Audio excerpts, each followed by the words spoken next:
Wyoming, winter of 1882. Her hand barely touched the rein before a gun barrel pressed cold against the back of her neck. "Drop it." She turned slow and looked straight into the darkest eyes she'd ever seen steady, giving nothing. "You gonna shoot me?" Then hoofbeats came out of the dark. Fast. Multiple horses. His jaw on the horse. "Stay with me. You'll want to see where this goes." The wind came down from the north like it had a grudge. It tore through Broken Ridge Canyon with a sound like a living thing, screaming, and it had been screaming for 3 days straight. Snow drove sideways across the Wyoming Badlands, thick and mean, packing into every crack and hollow it could find. The kind of cold that didn't just chill you. It reached inside and squeezed. Tessa Marlowe had stopped feeling her feet sometime around midday. She couldn't say for certain how long she'd been walking. Time had gotten strange on her, the way it does when your body is running on nothing but spite and terror. She knew she'd left the canyon mouth behind her. She knew the blizzard had swallowed whatever tracks she'd made. Beyond that, the details were starting to blur at the edges. Her left shoulder throbbed with every heartbeat. The bullet had only grazed her. She'd told herself that 100 times since it happened, as if saying it enough would make it hurt less. It didn't. The wound had bled through the rags she'd packed against it, soaked through her coat, and now the whole left side of her body felt like someone had pressed a branding iron against her skin and left it there. She pressed on anyway.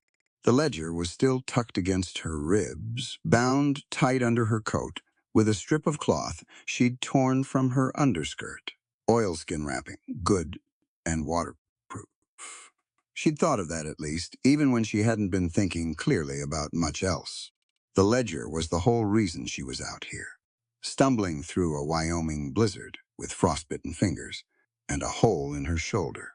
Everything depended on it staying dry. She thought about the names written in those pages, columns of them, dates, payments, and beside each entry, the name of a family. The Morettis, the Sheminskis, the Kellys. Immigrant families who had worked Harrison Vance's coal mines until they'd gotten inconvenient, until they'd settled on land that Vance decided he wanted, or made noise about wages that Vance decided were too generous, or had a father or a son who talked too loud about what was happening underground. Then they disappeared, or they burned, or they simply stopped existing. And nobody in Caldwell County seemed curious about why. Tessa had been curious. That had been her first mistake, according to practically everyone who'd tried to stop her. She'd heard what happened to Thomas Breck when he got curious, and to the circuit judge who'd agreed to look into things. And she'd heard it anyway, and she'd gotten hold of those documents anyway. And now she was here, boots full of ice, a bullet graze on her shoulder, and the whole apparatus of Harrison Vance's hired muscle somewhere behind her in the dark. Her horse had gone down 2 miles back. She hadn't let herself cry about it. There wasn't time, and she didn't have the warmth to spare. The animal had simply folded, quietly and without drama, one front leg buckling, and then the rest of him following it down into the snow. She'd stood there for one terrible moment with her hand on his neck. Then she'd pulled her saddlebag free and started walking. The supply post appeared out of the whiteout, like something from a fever dream. It was a squat, ugly building, low-slung against the ridge to keep the wind from taking it. Rough-hewn logs, a sagging roof weighted with snow, and a single lantern hanging over the door that swayed violently in the gale, but hadn't gone out yet. Light spilled from one shuttered window. Smoke came from the chimney and immediately got shredded to nothing by the wind. Tessa stopped at the tree line and watched it for a long moment. She'd learned to watch first these past 3 days. She'd learned not to assume that anything warm was safe just because it was warm. No horses tied out front. No, wait. There was one. A big one, black as a coal seam, hitched to the post beside the door. Even in the poor light and the driving snow, she could see it was something exceptional. Tall, with the kind of bone structure that meant speed, and the kind of chest that meant endurance. It stood square against the blizzard, not huddled or trembling, just enduring it with a calm that's almost deliberate. She counted the horses. One. She studied the windows as best she could. No movement, no shadows, passing back and forth. One man, most likely. Maybe asleep. Tessa weighed her options. She'd been weighing them the whole walk here, working through the arithmetic of her situation. She couldn't keep walking. She'd tried to be honest with herself about that for the last half mile, and she was finally willing to admit it. Her feet weren't going to carry her to the next settlement. Her shoulder was going to get infected if she didn't get somewhere warm and find something clean to put on it. She needed a horse. That magnificent black stallion was the only horse in sight. She didn't think of it as theft, exactly. She thought of it as borrowing under extremely pressing circumstances for a cause that the animal's owner would almost certainly support if he understood the full situation. This reasoning was perhaps a little thin, and she knew it, but it was what she had. The night was as dark as it was going to get. She moved. She came out of the tree line at a low crouch, keeping her body small, and using the snow noise to cover her footsteps. Not that she needed to worry much, with the wind screaming the way it was. She kept to the shadows along the post's outer wall, working her way toward the hitching rail. The stallion saw her coming. He turned his great head and watched her with dark, intelligent eyes, and she held out her hand so he could smell her before she got too close. "Easy," she breathed. "Easy now. I'm not going to hurt you." The horse snorted, a warm cloud of breath in the freezing air, but he didn't sidestep or pull at his rein. She, she took that as permission. Her fingers were so cold she could barely feel the leather rein beneath them. She worked at the knot first, trying to undo it properly, but her hands had passed the point where fine motor work was possible. She fumbled for the small knife at her belt instead. Folding knife, nothing impressive, but the edge was still decent. She'd kept it that way. The rein parted. The stallion shifted his weight, but held still. She had just reached for the saddle horn when the cold steel pressed against the back of her neck. Not a hand, not a warning. Shout the barrel of a revolver, placed with practiced precision at the base of her skull. She went absolutely motionless. "Drop the knife." The voice was low. It wasn't loud, it didn't need to be.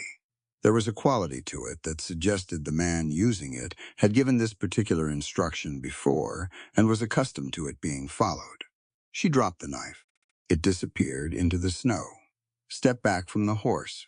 Hands where I can see them." She stepped back. She raised her hands and the motion pulled at her wounded shoulder so sharply that she had to press her teeth together to keep from making a sound. He came around to face her. He was tall, not in an exaggerated way, but in the way of a man who was built for the terrain he lived in. Wide through the shoulders, lean everywhere else. He wore a heavy sheepskin coat with the collar turned up, snow-crusted at the shoulders. A battered hat, pulled low. His face, what she could see of it in the poor light, was weathered and sharp.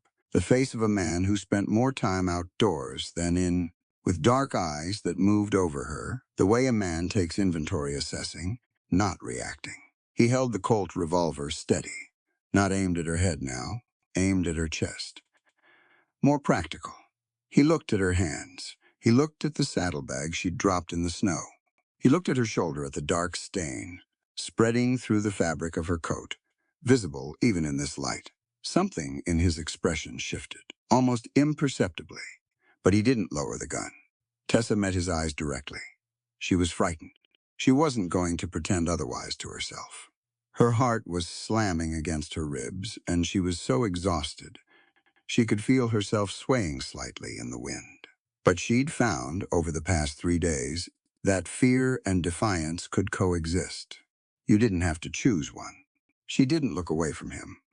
He studied her for a long moment in silence, and the wind howled between them, and the snow drove against her face, and she stood there with her hands up, and her shoulders screaming, and her eyes steady on his. Then, from somewhere down the canyon, distant but distinct even over the wind, came the sound of hooves. Multiple horses, moving hard. Too hard for the conditions, which meant they weren't worried about the horses. They were worried about catching something. The man heard it too. She watched his eyes move, tracking the direction, calculating. Something changed in his face then. A tightening around the jaw that suggested the sound meant something specific to him, something beyond the simple fact of riders in a blizzard. He looked back at her. How long have they been on you? 3 days, she said, give or take. How many? At least 6, could be 8. One of them is a man named Cross. She watched his face when she said it. Gideon Cross. The reaction was small but real. A muscle jumped in his jaw. His eyes went very still, for just a moment the way eyes go when a person is processing something they were not prepared to feel. He knew the name. The hoofbeats were getting louder. He made a decision. She could see him make it, could see the moment of calculation resolve into action. He holstered the Colt in one clean movement, bent to pull her saddlebag out of the snow, and shoved it back into her arms. Get on, he said, moving to the stallion. That horse is mine? He checked the saddle girth with 2 hard pulls, not looking at her. I know that. You were about to steal him. He tested the cinch again. You planning to ride him to death in this storm? I won't lose my horse over a foolish thief. Get up. Ride with him instead, he said with him. Not with me. She noticed that. She filed it away. She didn't have the energy or the time to argue the semantics. She got her boot into the stirrup, and the motion of mounting sent a wave of pain through her shoulder that went white at the edges. But she got up. She settled into the saddle and took the reins he handed up to her. He was up behind her before she'd properly registered that he intended to ride double. His arm came around her from the left side. Careful, she noticed, deliberate, taking the reins from her hands with a firmness that didn't leave room for discussion. Lean forward, he said, and for God's sake, hold on. The stallion needed no urging. The moment the man's heels touched his flanks, the horse moved, surging away from the hitching post and into the dark with a power that pressed Tessa back against the chest of the man behind her.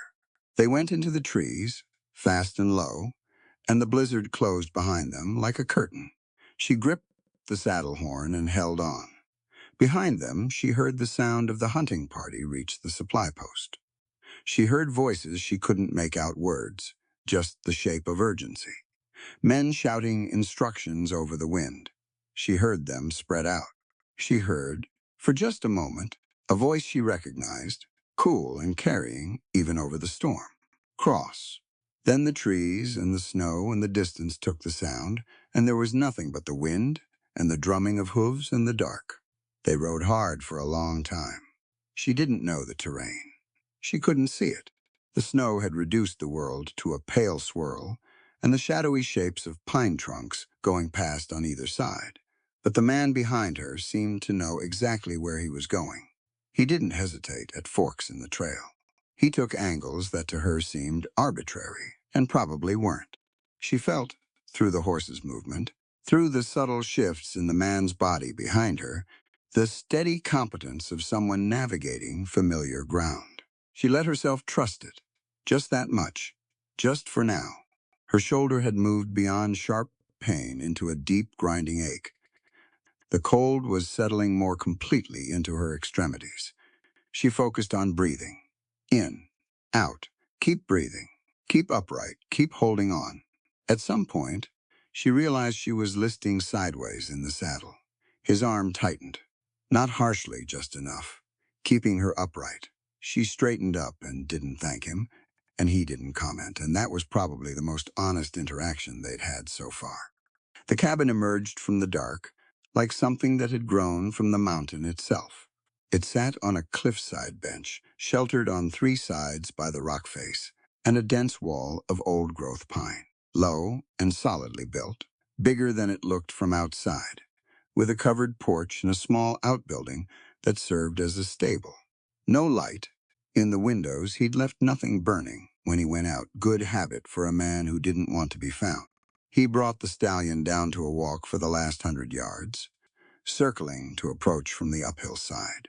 More caution, he checked the trail behind them twice before he swung down from the saddle and stood listening in the dark for a full 30 seconds before he moved toward the stable. Tessa tried to dismount, and her left leg didn't cooperate the way she expected. She caught herself on the saddle horn.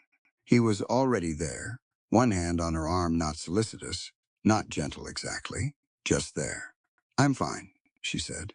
"Sure," he said, and kept his hand there until her feet were on the ground, and she demonstrated, somewhat aggressively, that she was in fact capable of standing. He put the stallion up in the stable with quick, practiced efficiency. Unsaddled, rubbed down, hay and water. He didn't hurry, but he didn't waste motion either. The horse's needs were not going to be abbreviated because the situation was inconvenient. She found herself watching this. There are things you can learn about a person from the way they treat an animal when they're tired and pressed and cold. She'd found that over the years, working in a legal office where she'd seen plenty of men at their worst and their most unguarded, the man in front of her did this calmly, without resentment, as if the horse's welfare was simply a matter of course. Then he picked up her saddlebag, which he'd carried all this way without her asking, and nodded toward the cabin. Inside, he moved through the dark with the sureness of a man who knew every inch of the space. She heard him at the hearth, the scrape of a match, the small explosion of light as kindling caught. He fed the fire carefully, building it up without rushing it, and the cabin slowly filled with orange light and the smell of pine smoke. It was Spartan inside. A single room, essentially, though a heavy curtain divided one corner sleeping area, she supposed. A table, two chairs, a shelf of supplies, a rifle rack on the wall with a Winchester and a spare. Saddle gear on pegs near the door. Nothing decorative, nothing unnecessary. A man's space, arranged for function. He pulled a chair near the fire and looked at her. "Sit down," he said, "and take off your coat." She sat. She started working at the coat buttons with her right hand, left arm, cooperated about halfway, before the shoulder complained too severely, and he came around behind her and helped her work the coat off without asking permission, with the matter-of-fact briskness of someone who'd dealt with injuries before and understood that ceremony was a luxury. He looked at the wound in the firelight. The bullet had cut a furrow across the top of her left shoulder. Not deep enough to bleed extensively, but not deep enough to damage bone or major veckle. She'd been correct about that, at least. He touched the edges of it lightly, and she held perfectly still. "This needs cleaning," he said. "I know. It's going to hurt. I know that, too." He produced a kit from a shelf, not much of one, but the basics. Clean cloth, spirits, needle, and thread. He worked at the wound with the alcohol first, and she fixed her eyes on a knot in the wood of the wall across from her, and breathed slowly through the burn, and did not make a sound. He seemed to note this, without comment. He was neither rough nor gentle. He was efficient. The stitching was plain and functional. The kind of stitching that closed a wound rather than tried to make it beautiful. And he did it in half the time a fussier person might have. When he was done, he wrapped it in clean cloth, tying the knot against her far shoulder so it wouldn't dig in. "It'll do," he said. She looked at him. In the firelight, she could face more clearly than she had outside. Late 20s, maybe early 30s. The weathering aged him some, but the eyes were sharp, dark circles under them, deep set, the kind that don't come from one bad night, but from many. His hands, she noticed, were steady, rock steady, even after everything, the cold, the ride, the work he'd just done. "You haven't told me your name," she said. A pause. "Wyatt." He said it like it wasn't all of it, but he didn't offer the rest, and she didn't push. "Tessa," she said. "Tessa Marlowe." He nodded once, acknowledging this, and went to the shelf where she'd seen him note a length of leather cord earlier. He came back with it. She looked at the cord. She looked at him. "Is that really necessary?" "Probably not," he said. "But I don't know you, and you don't know me. And I don't intend to wake up with my horse gone and you 2 miles down the mountain," he said it flatly, without apology. "Your hands in front of you. It won't be tight." She considered arguing. She had arguments available. She was in no condition to go anywhere. They both knew it. And she was not a criminal. She was someone trying to do something important. But she also understood, from a very practical standpoint, that the man had already extended considerable trust by bringing her here at all, and demanding further trust in return, right at this moment, was probably not a productive negotiation. She put her hands out. He bound her wrists with the cord in front, as he'd said, loose enough for circulation, not loose enough to work free quickly, a working knot, not a punitive one. She filed away the distinction. He checked the door, bolted it, checked the window shutters, and then settled into the chair nearest the entrance. He set the Winchester across his knees. She watched him pour a cup of water from the pitcher on the shelf and drink it, and then he sat back and looked at the fire. She curled sideways in her chair, getting her feet off the floor to try to coax some warmth back into them. The fire was doing its work. The cabin was warming. She could feel her fingers again, which was both a relief and a specific, unpleasant pins and needles punishment. She looked at him again. He looked like a man who expected not to sleep, like a man who had accepted sleeplessness as a permanent feature of his life rather than a problem to be solved. The bloodshot edges of his eyes said the same thing. He was watchful without being restless.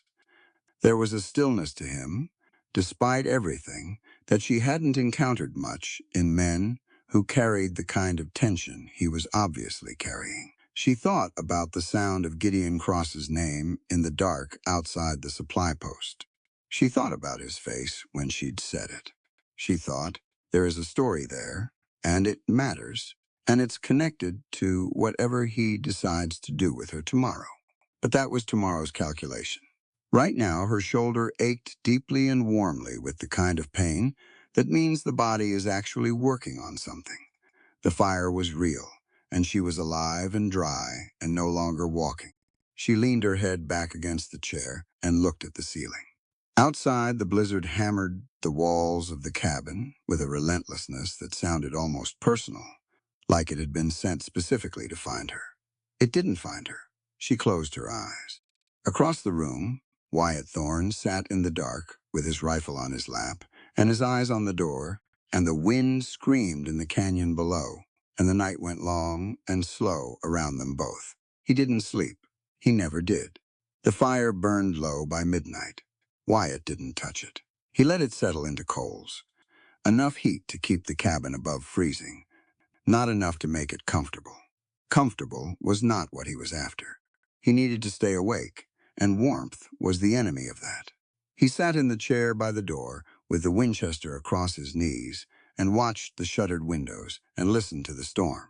It was a bad one, even by Wyoming standards, which set the bar considerably higher than most places. This blizzard was something to reckon with. The wind came in waves, each one hitting the cabin walls with a force that rattled the shutters in their frames, and between waves there was a brief, almost eerie quiet, and then the next one hit. He'd built this cabin to take punishment. It was taking punishment. It was holding. Across the room, Tessa Marlowe slept in the chair. She'd fought it for a while.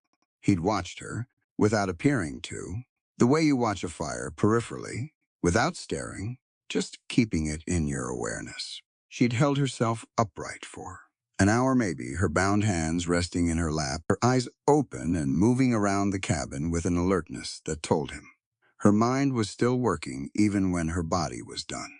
She'd looked at his rifle rack. She'd looked at the door bolt.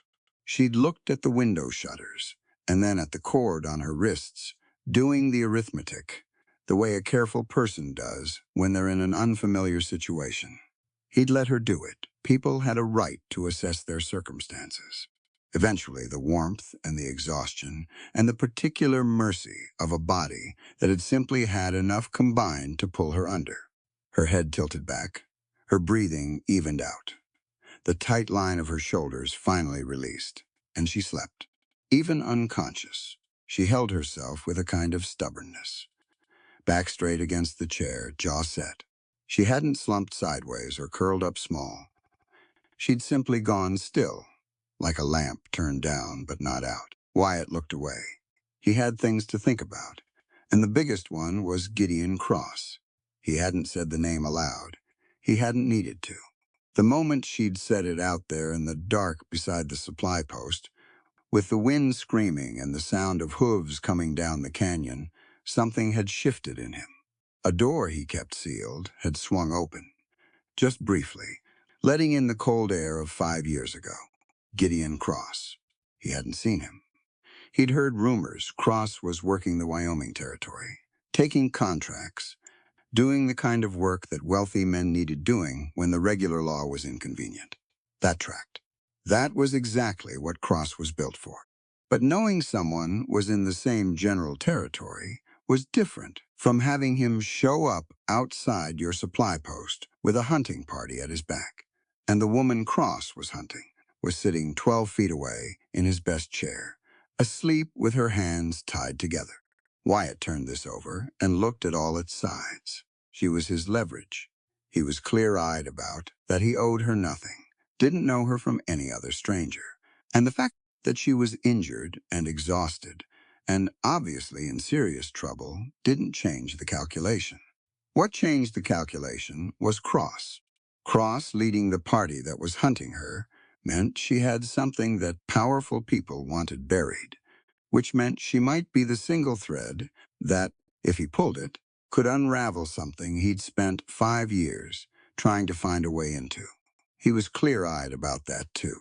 He was less clear-eyed about the other thing the moment outside, when he'd looked at her, standing there in the blizzard, hands up, wind tearing at her coat, blood darkening her shoulder, and she'd met his eyes with a directness that had taken him slightly off guard.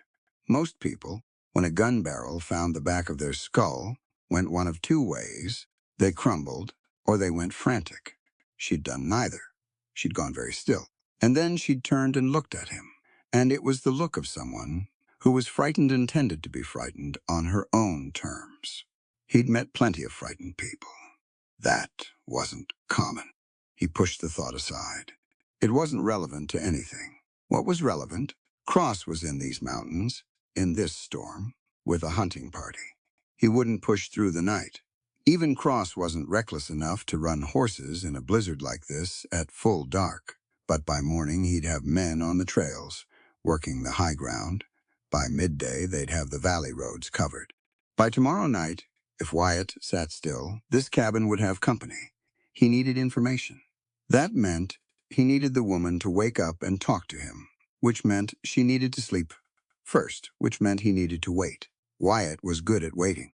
He'd had 5 years of practice. He checked the rifle for the third time. That night, not because he expected it to have changed, but because the action of it was useful. He listened to the storm. He breathed slowly in the quiet of the dying firelight and let the night go on. She woke before dawn, he knew it. By the change in her breathing, it sharpened, went from the slow rhythm of sleep to the quick, careful breath of someone surfacing into awareness in a strange place. He heard her register the situation, heard the small pause when she felt the cord on her wrists and remembered. He didn't move or speak. He let her come fully awake on her own terms. She shifted in the chair and looked at him across the cabin. He was exactly where she'd last seen him, chair by the door, Winchester across his knees, firelight catching the edge of his profile. The coals had burned low enough that the cabin was dim and very cold. He watched her look at the window shutters and listened to the storm, which had quieted somewhat, but not stopped. He watched her look at her wrists. Then she looked back at him. "You didn't sleep," she said. "No." She studied him for a moment. "That's not a one-night thing, is it?" He didn't answer that. He stood up, set the Winchester on the table, and went to the hearth to build the fire back up. "There's jerked venison on the shelf," he said, "and water in the pitcher. Help yourself." A pause. She held up her bound wrists. He crossed the room, an untied cord with 4 efficient movements, dropped it on the table, went back to the fire. She stood slowly, working out the stiffness in her legs, and he could tell from the careful way she moved her left arm that the shoulder had tightened overnight. She'd need to keep it moving gently, Or, by afternoon, it would seize up completely. He considered mentioning this and decided she'd figure it out. She crossed to the shelf, picked up the strip of venison, and sat back down at the table. She ate methodically. The way people eat when they're hungry enough to need food, but not so far gone that they lose their manners about it. She drank 2 cups of water. Then she folded her hands on the table and looked at him. "You recognized his name?" she said. "Cross, I heard you," he said without turning from the fire. "You made a decision out there in about 4 seconds. Took me with you instead of turning me over to them, or just riding out alone." She waited. That wasn't charity. He turned from the fire then. He pulled the second chair to the table and sat down across from her, and for a moment, neither of them spoke. The fire crackled, and the wind found a gap somewhere in the roof and made a low moaning sound before the draft closed again. "What are you carrying?" he asked. "The saddlebags? What's in it that's worth hunting you through a blizzard for 3 days?" She looked at him steadily. Working out, he could see how much to say to a man she'd known for roughly 6 hours. "A ledger," she said finally. "Financial records, death certificates, land transfer documents. Evidence that Harrison Vance has been systematically killing immigrant mining families to take their land and their mineral rights. Has been doing it for years." Her voice was level, the kind of evidence that could put him in front of a federal judge. "Could," he said. "Could," she agreed. "Getting it there is the problem." He leaned back in his chair. "Who knows you have it?" "The union organizer who helped me get access to Vance's records. A federal contact in Cheyenne if he's still alive." A short pause. "And now you." He looked at her hands on the table.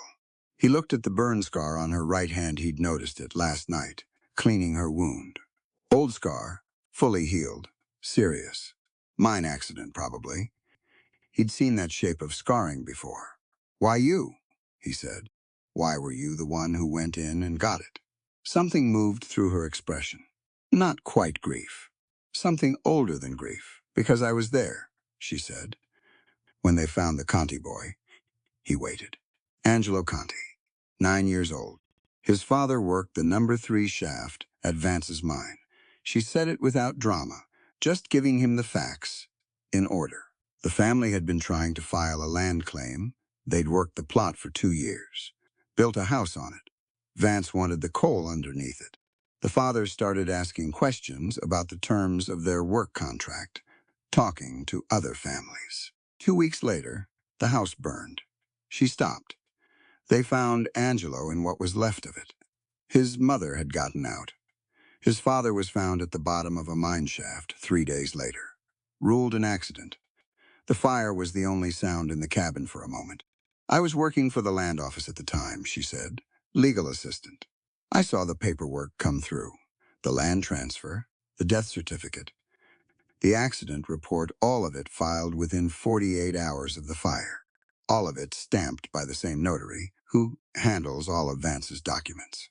She looked at her hands. "So I started keeping my own records, cross-referencing dates.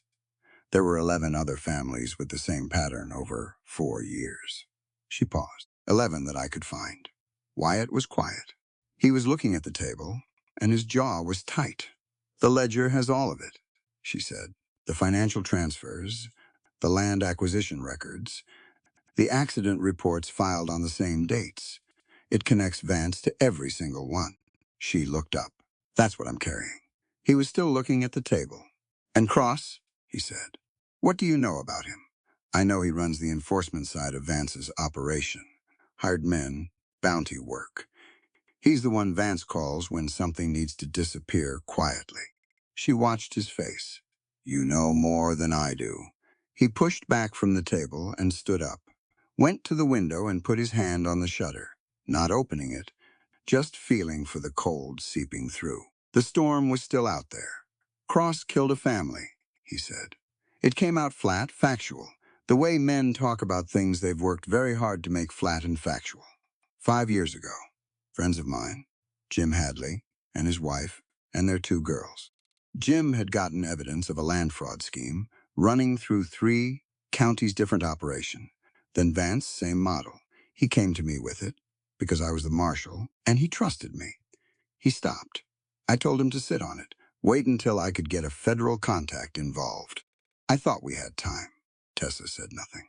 Cross got to them while I was riding to Cheyenne, he said. I came back to Four Graves. The wind found the gap in the roof again. The fire spit. The men who hired Cross walked away, clean, Wyatt said.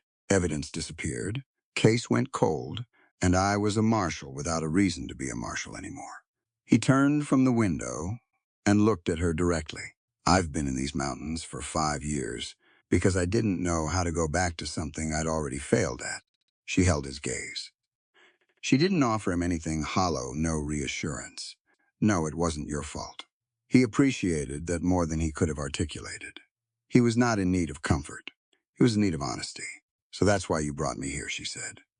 Cross is outside. You're the thread I pull, he said it plainly. That's why I brought you here. All right, she said. All right? I appreciate a man who tells me the truth about his motives. She said it without heat. It's more useful than pretending.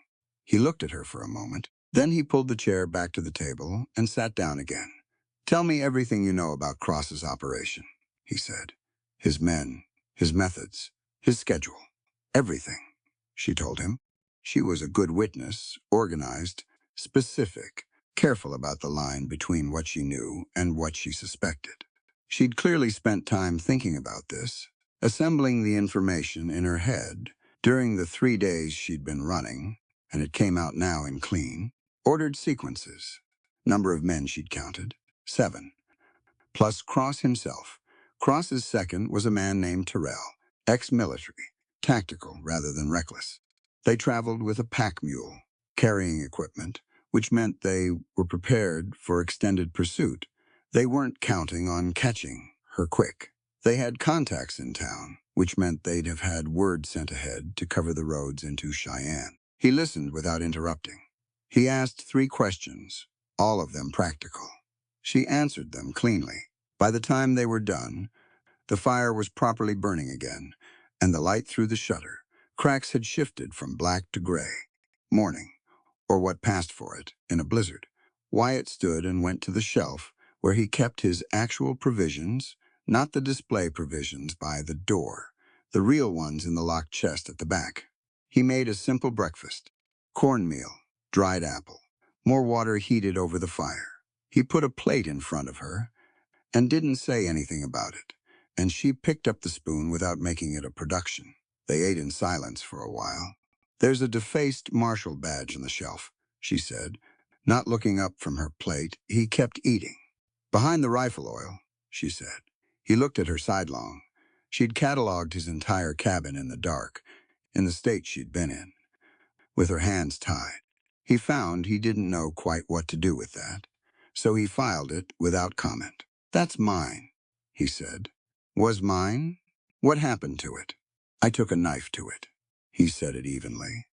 When I came back from Cheyenne, figured the job, and I were done with each other. He looked at the shelf where she'd spotted it, where he could see the glint of it in the firelight. He'd considered getting rid of it 100 times, throwing it into the canyon, burying it under the woodpile. He'd never done it. He wasn't sure what that meant about him and chose not to think about it too hard. Tessa was looking at him with an expression he couldn't quite read. There was recognition in it, maybe, like she'd seen something she understood.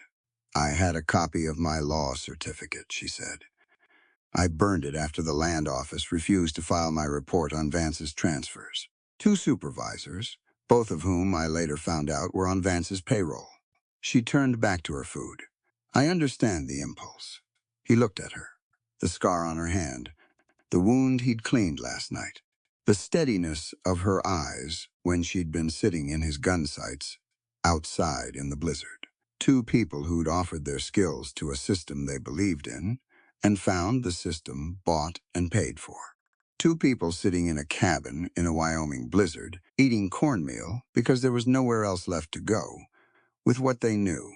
He understood her impulse, too. He didn't say so, but he understood it. Mid-morning, the storm shifted. It didn't stop. It changed direction, which, For a blizzard in the canyon meant the wind started hitting the north-facing wall instead of the west, and a fine sift of snow began coming through the roof gap he hadn't gotten around to resealing before winter hit. He packed it with a strip of oilcloth and a wooden wedge, standing on the chair to reach it, and the draft stopped. While he was doing this, Tessa carefully exercised her left arm's small, deliberate movements, working the shoulder through its range, as far as it would go, without tearing the stitches. He noticed she'd figured this out herself, just as he'd expected. She was systematic about it, patient. She was also clearly paying attention to the pain and letting the pain tell her when to stop. Smart. Pain was useful if you listened to it correctly. Around midday, he heard something that wasn't wind. He was on his feet and at the window before the sound fully registered. He put his eye to the shutter gap. Below the cabin, at the edge of the tree line, a single horse stood in the snow. On its back, a rider in a heavy coat, sitting still, looking up at the cliff. Tessa had gone quiet behind him. She'd heard it too. The rider raised one hand, an open hand, palm out, and held it there. Wyatt let out a breath he'd been holding. "It's all right," he said. He went to the door bolt. "Stay back from the door." He unbolted it and pulled it open 6 inches, letting the cold and snow in, and looked at the rider through the gap. The man on the horse was big, with a coat that had seen better decades, and a wool cap pulled down to his ears. He had a broad, red-cheeked face and a jaw that looked like it had been hit a few times, and decided to stay anyway. He was carrying a pack mule's lead rope in his other hand, and the mule was loaded with supplies. "Going to freeze out here, Thorne," the man called up. His voice carried a trace of Irish that years in Wyoming hadn't entirely worn away. "Thought I'd come check whether you'd done the same." Wyatt opened the door the rest of the way. The man got down from his horse and trudged up through the knee-deep snow to the porch, stamping his boots on the boards. He pulled off his wool cap, releasing a quantity of dark hair, and ducked his head through the doorway. Then he saw Tessa. He stopped. He looked at her. He looked at Wyatt. He looked at the cord on the table that was now not on Tessa's wrists. He looked at the 2 plates on the table, one of them clearly belonging to a person he hadn't expected to be here. He put all of this together in about 2 seconds. "Well," he said. "Kaylin," Wyatt said, "bring the mule in before she freezes." "The mule," Kaylin said, "can wait 30 seconds. He was still looking at Tessa with an expression that was equal parts curiosity and amusement. He had the sharp eyes of a man who paid attention to things. "And who is this?" "Tessa Marlowe," Tessa said. She said it herself, without waiting for Wyatt to do it, with a directness that apparently struck Kaylin as funny because the corner of his mouth went up. "Kaylin O'Connor," he said. He pulled the door shut behind him, sealing the warmth back in, and set his cap on the nearest peg. "I'd say I'm an old friend of this miserable man's, except he doesn't like the word friend. So let's say I'm the man who keeps him from starving through winter, and he occasionally does the same for me." "I don't starve," Wyatt said. "You were down to rifle oil and spite the last time I came up," Kaylin said pleasantly. He dropped himself into the chair at the table like he lived there, which Tessa would come to understand he more or less did in a loose, intermittent way, and looked at her with frank, direct interest. "You're hurt. I'm aware." "She took a bullet," Wyatt said from the corner where he was hanging up his coat. Kaylin's expression sobered somewhat. "Vance's men? Cross is leading them," Wyatt said. The amusement left Kaylin's face entirely. He sat forward in the chair, elbows on the table, and looked at Wyatt with a seriousness that rearranged his whole face. "Cross is here. In the canyon?" "He was at the Ridge Road supply post last night," Wyatt said. 8 men, possibly more. Kaylin was quiet for a moment, turning this over. Then he looked at Tessa. "You're the one they're after." "I am, and you have something they want." "I do." He looked at her with an appraising attention that was nothing like Wyatt's flat inventory. Where Wyatt assessed and filed and kept his reactions behind a wall, Kaylin seemed to process outward, his face mobile and readable, reactions moving through it like weather. He was quick, She could see that. Quick mind, quick tongue, and underneath the bluster, a steadiness that was probably the thing that had kept him alive through whatever had put those old scars on his hands.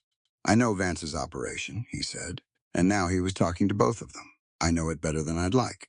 He glanced at Wyatt. You remember what I told you in September about the number 6 shaft? You said there'd been another cave-in, Wyatt said. Ruled an accident, Kalen said. 3 men killed. 2 of them were the brothers Marchetti, been here 6 years. Good workers, been organizing the Italian families in the lower camp to petition for safety improvements. He paused.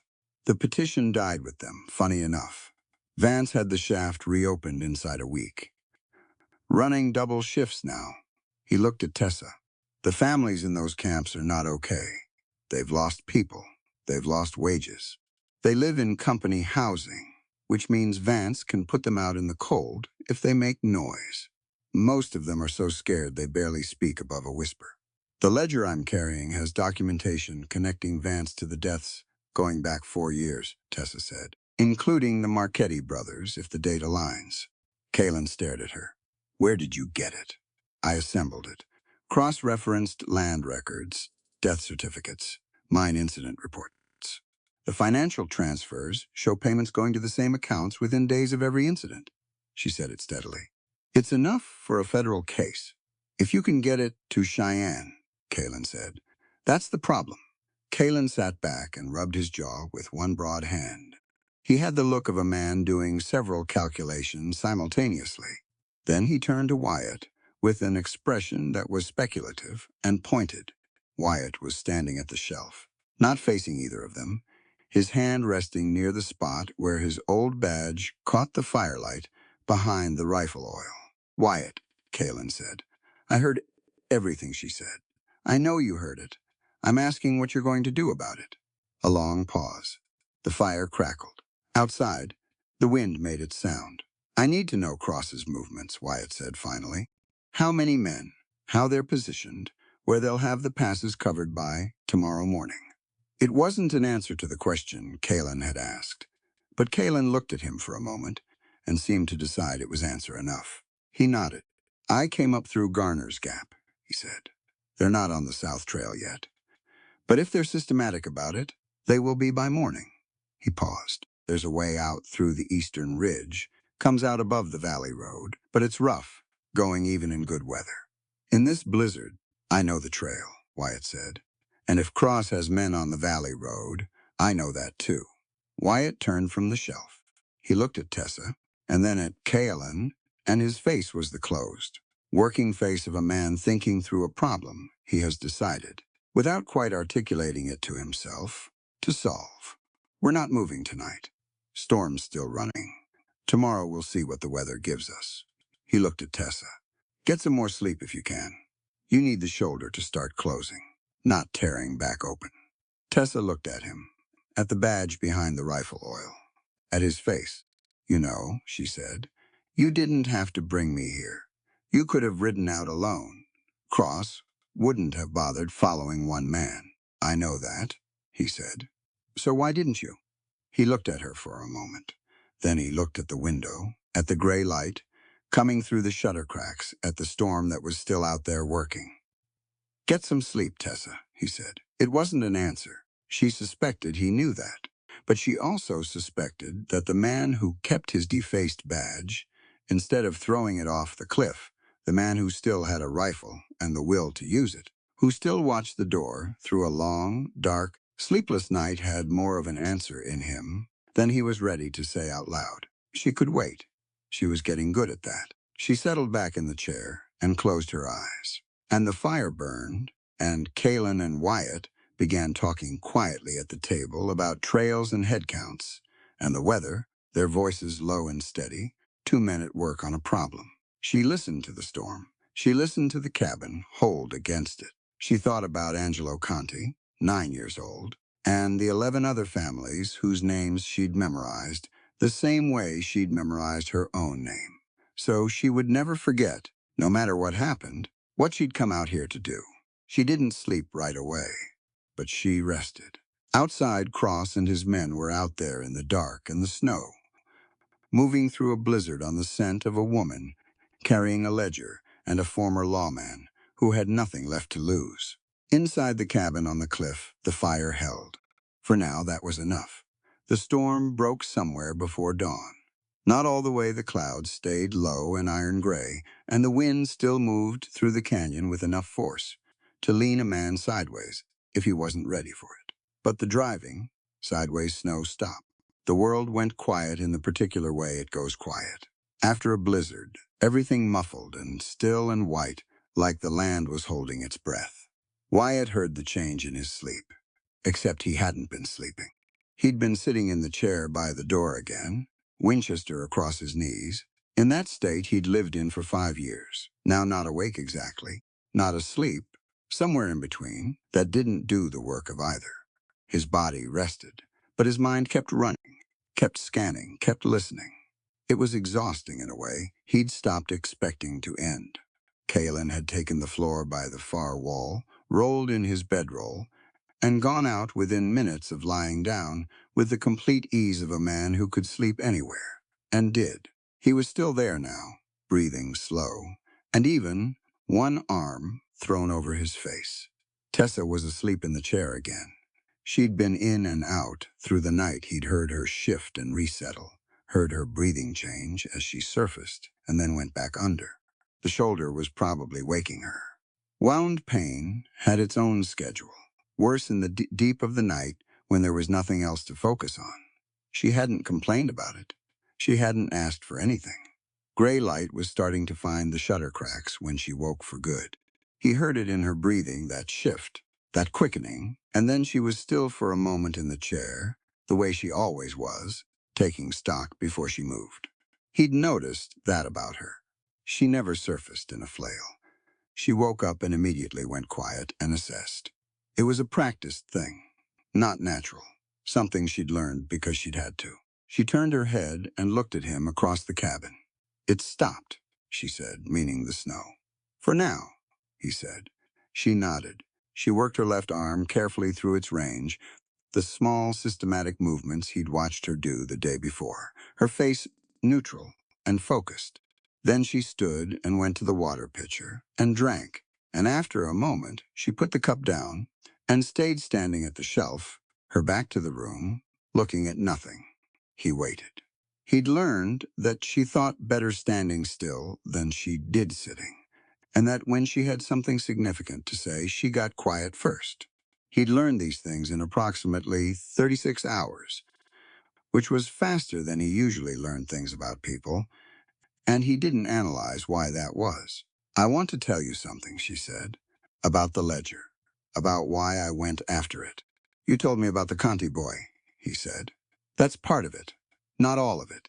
She turned from the shelf and came back to the table and sat down, not in the relaxed sprawl of someone settling in for comfort, but upright, deliberate, the way she sat when she was being precise about something. "I want you to understand what I was doing and why, because I think it matters to what we decide to do next."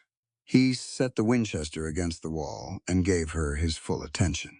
She looked at her hands on the table, at the burn scar on her right hand, the wide silver-pink ridge of it across her palm, and the webbing between 2 fingers. "I got this at the number 3 mine," she said, 2 years before Angelo Conti died. There was a lamp explosion in the processing shed. I was bringing documents to the mine foreman land office business, and a boy, one of the Italian workers, maybe 14 years old, got caught in it. I pulled him out. She turned her hand over, looking at the back of it. The foreman wrote in his report that it was the boy's fault. Careless handling. The boy had been working 14-hour shifts 6 days a week for 8 months. She put her hand flat on the table. "I filed a supplementary statement with the land office. My supervisor removed it from the record." Wyatt said nothing. He was watching her face. "That's when I started keeping my own files," she said. "I knew even then that Vance's records were being managed.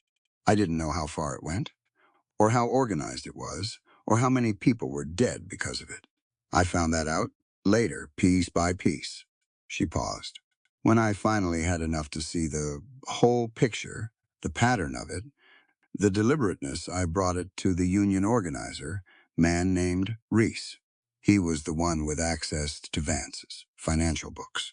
He got the internal ledger pages I needed to complete the documentation. She stopped there. Wyatt watched her. There was something in her face that she was working around, something careful in the way she was telling it. You trusted him, he said. I trusted him because he'd been fighting for those workers for 2 years, and I had no reason not to. She said it squarely, not making excuses. That may have been a mistake. I don't know yet. She met his eyes. What I know is that the evidence I'm carrying is real. I assembled it myself. I cross-referenced every document, and it is what I say it is. Whatever Reese's motives were for helping me get it, the evidence stands on its own. He nodded slowly. She leaned forward slightly. There's something else I need to say. Say it. And here, her voice changed. Not louder, not more emotional, more exact. Like she'd been thinking about these words for a long time and had decided exactly what they needed to be. The blood of a poor miner or an immigrant child runs just as red as Harrison Vance's, she said. The law in this territory might be bought with gold, but a human life cannot be priced like mining stock. The cabin was very quiet. Kalen shifted in his sleep across the room, but didn't wake. Wyatt sat with her words in the air between them. He didn't rush past them. He let them sit there, which was the only honest thing to do with them. He'd heard speeches about equality before. He'd sat through enough courtroom rhetoric, enough political speeches, enough frontier sermons about the dignity of man to last several lifetimes. Words came cheap in his experience, and the people who said things like that the loudest were frequently the people who did the least about it. But she hadn't said it like a speech. She'd said it like a fact, like something so obvious to her that saying it out loud was almost redundant, except that she'd clearly had to keep saying it to people who kept acting like it wasn't true. I know that, he said. I know you do, she said, but knowing it and acting on it are different things. I've met plenty of men who knew it fine but decided that acting on it was somebody else's problem. She held his gaze. I need to know which kind of man you are. Not because I'm judging you, because I need to know what I can count on. It was the most direct thing anyone had said to him in 5 years. He sat with it. He turned it over and looked at it honestly.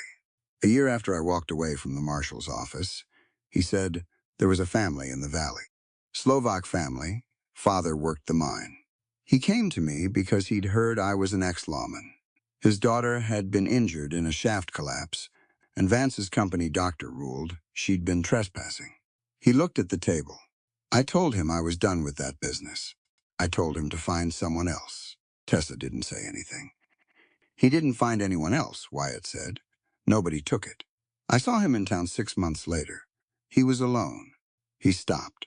I didn't ask where his daughter was. The fire spit. A log shifted. I've thought about that man probably 300 times, he said. Maybe more. And you stayed in the mountains anyway, she said. It wasn't accusation. Just the fact of it. I stayed because I didn't know what going back would look like, he said. And because he stopped. He was not accustomed to saying what he was about to say, and for a moment the habit of silence nearly won. And because Jim Hadley's family was dead, and I'd been the one who told him to wait, and I didn't know how to walk back into a world where that had happened, and I was still standing. Tessa looked at him for a long moment. I understand that, she said quietly. I do. Guilt is, she paused, picking the right word. Guilt is a room that locks from the inside. You can stay in it as long as you want, but it doesn't do anything. Not for Jim's family, not for the Slovak man's daughter, not for Angelo Conti. He looked at her. You think I don't know that? He said, and there was an edge in it, not anger exactly, but the rawness of a point that had been pressed on before.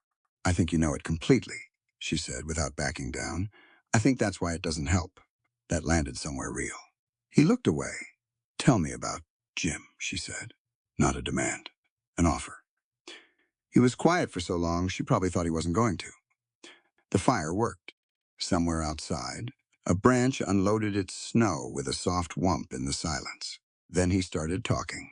He told it the way he'd only told it to himself before, in the dark of too many sleepless nights, not in the organized way of a report, not in the smoothed-out way of a story that's been made presentable, but in the actual shape of it. Jim Hadley, who'd been his friend since before either of them was old enough to shave, who'd had a laugh that could fill a saloon without trying, who'd married a woman named Clara, who made the best apple pie in 3 counties, and had no patience for fools, and could out-argue any man in Caldwell County on any subject she chose. 2 daughters, 7 and 4. The evidence Jim had found and brought to Wyatt and trusted him with. Wyatt's decision to ride to Cheyenne alone instead of taking Jim and his family with him, which he'd told himself was for their safety, which he'd thought was the careful choice. Coming back to find the smoke still rising from what had been a house. The ride he'd taken after that, for 3 days, not knowing where he was going or what he was going to do when he got there, until he'd ended up in these mountains because he'd run out of somewhere else to be. He didn't dress it up. He didn't make himself the noble broken hero of it. He gave it to her plain, a man who had made a decision he believed was right, and had been wrong, and had not known what to do with being wrong, and had eventually stopped trying to figure it out. Tessa listened to all of it without interrupting. She had a quality of attention that was rare. She listened the way some people read, thoroughly, and without skipping ahead. When he was done, she was quiet for a moment. "What would Jim Hadley say?" she asked, "if he could see you sitting in this cabin right now?" Wyatt's jaw tightened. "He'd say I was being a self-indulgent idiot," he said. Those were the kinds of things Jim said. And would he be wrong? A long pause. "No," Wyatt said. The word came out of a place that had been sealed for a while. He heard it himself, plainly, and recognized that it was true. Tessa looked at the shelf, at the glint of the badge behind the rifle oil. "You kept it," she said. "I know. Men who are truly done with something don't keep it where they can see it every day," she said. She looked back at him. "You kept it because part of you knew you were coming back to it eventually. You just hadn't found a reason yet." He looked at the badge. He looked at his hands. He didn't answer her. He didn't need to. Kalen woke up the way he did most things, abruptly and with complete composure, sitting up in his bedroll, as though he'd simply decided to be awake now, and saw no reason for transition. He took in the scene at the table, the 2 of them sitting across from each other in the early light, with the particular radar of a man who was good at reading rooms. He didn't say anything about what he saw. He got up, folded his bedroll, and went to the fire. "Snow stopped," he said. "For now," Wyatt said again. "Means Cross will be moving." Kalen put water on for coffee. He'd brought his own beans, ground them by hand, made a production of the whole operation that Wyatt found quietly irritating, and quietly looked forward to. "We've got maybe until midday before he has men on the Southern Trail. If we're going to move, we need to talk about where we're moving to," Wyatt said. "Cheyenne," Tessa said. Both men looked at her. "The federal court in Cheyenne," she said. "That's where the ledger needs to go." "That's where we were always going." She said it without apology.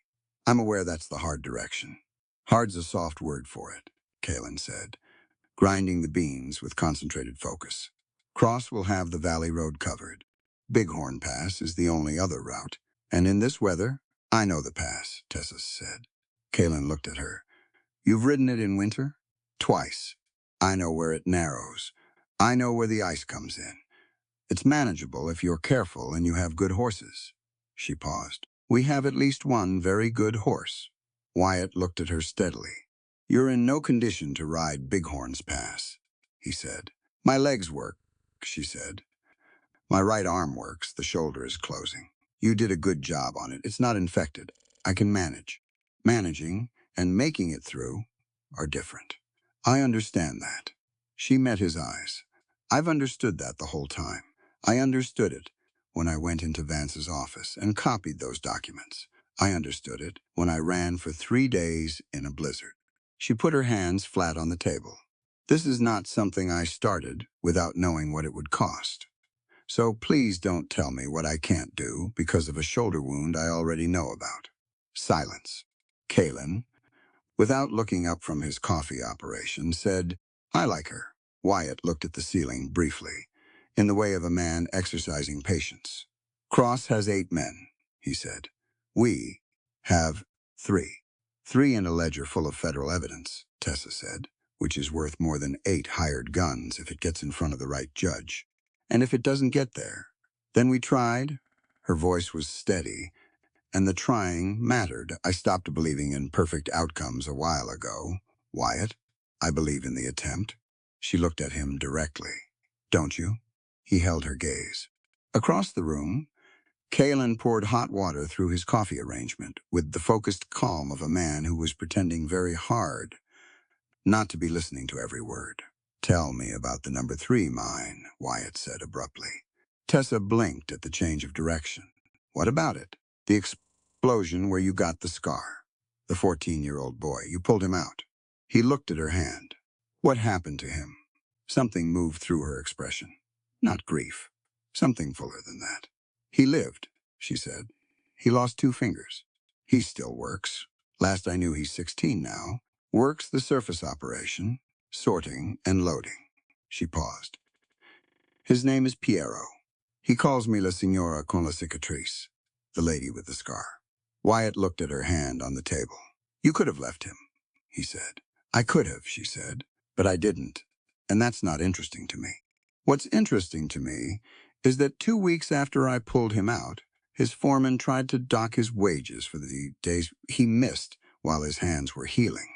She said it with a flatness that carried more outrage than shouting would have. I filed a formal objection. My supervisor removed it. Again, she looked up. That was when I understood that the problem wasn't individual bad actors. It was a system that had decided these workers' lives were acceptable losses. Once you understand that, you can't unfeel it. And once you can't unfeel it, you have to do something, Wyatt said.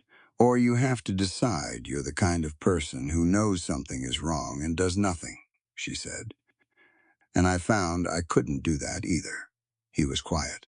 He was looking at her with an expression that was harder to read than his usual flat assessment. There was something working behind his eyes. She thought about what she'd seen in him these past 2 days. The rough efficiency with which he'd cleaned her wound, no ceremony, but no cruelty either. The way he'd built the fire for her comfort. Without announcing he was doing it. The untied cord on the table, by morning, the food he'd put in front of her without making her ask.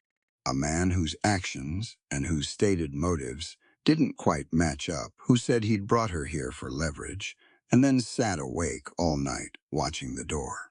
She thought about the badge on the shelf that he'd defaced with a knife, and then kept where he could see it every day. She thought, whatever burned out in this man, it didn't burn all the way down. That mattered. It mattered in a practical sense, because she needed him. And it mattered in some other sense that she was trying not to look at too directly right now, because she had enough to manage. The families in the mining camps, she said, turning to Kellen, who handed her a cup of coffee with an expression of elaborate innocence. You know them. Since I got here 4 years ago, he said. Irish, Italian, a few black families in the lower camp. Good people, careful people, because they've learned they have to be. He sat down at the table with his own cup. The Marchetti situation hit the Italian camp hard. People are scared. Would they talk to a federal investigator? She asked. If we could get one out here, if they believed it would actually help them, and not just bring Vance's men down on their heads. Yes, Kalen said. They're not stupid. They've seen well-meaning outsiders come and go. He looked at her steadily. They'd want to know someone with real authority was behind it. That's what the ledger is for, she said. He nodded slowly. Then let's make sure it gets where it's going. Tessa looked at Wyatt. Wyatt was looking at the shelf, at the badge, at nothing in particular, or at everything. He stood up. He crossed to the shelf, moved the tin of rifle oil aside, and picked up the badge. He turned it over in his hand, the defaced face of it, the knife-scored surface, the metal still solid and heavy underneath the damage. He stood there with it for a moment. Then he set it on the table, face up, in the space between where he sat and where Tessa sat. He didn't explain the gesture. He didn't give it a speech. But Tessa looked at it sitting there on the table in the early morning light, and she looked at him, and she understood that something had shifted. Not fixed, not repaired, nothing that clean, but shifted. A door that had been locked from the inside for 5 years, opening a crack. Kalen looked at the badge on the table, looked at Wyatt, looked at Tessa. Right, he said, and stood up to get more coffee, because he was a man of considerable tact when it suited him. We need to think about the route, Wyatt said, sitting back down. His voice was back to its working register, flat, practical, focused. If Cross covers the southern trail by midday, we have a window on the eastern ridge before then. Kalen, you know if Terrell's men have been through Garner's Gap since yesterday? I came through it this morning, Kalen said. Clear, but barely. There were tracks on the far side, old ones, a day before yesterday, maybe. So they've already swept it once, Wyatt said. They won't expect it to be used twice, Kalen said. Not in this weather. Wyatt worked through it. She watched him think it was a visible process, his eyes going quiet and distant, his hands still on the table. He wasn't theatrical about it. He was just working. We go tonight, he said finally, after dark.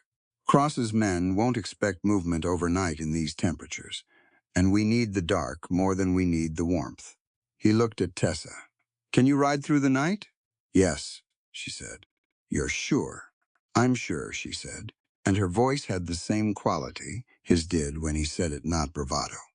Just the flat statement of a person who has assessed the situation and given an honest answer. He looked at her for a moment longer. Then he nodded. Then we have until dark to prepare, he said. Kalen, what supplies did you bring? The morning went to work. They talked routes and timing and provisions, Kalen's broad hands drawing rough maps on the table, with a stick of charcoal he pulled from his coat pocket, Wyatt correcting the topography from memory, Tessa noting the locations of the road junctions she'd mapped on her way in. The coffee was strong and genuinely good, which Kalen accepted as his due. At some point, while Kalen and Wyatt were arguing amiably about the best way to handle the ridge switchback in icy conditions, Kalen's approach being the aggressive one, and Wyatt's being the survival-oriented one, which told her something about both of them, Tessa picked up the badge from the table. She turned it over. The front was scored with several deep knife marks, cutting across whatever insignia it had carried. The metal was good quality, heavy silver, the kind that lasted.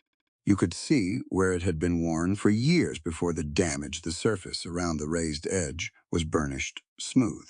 She set it back down, face up. Nobody mentioned it.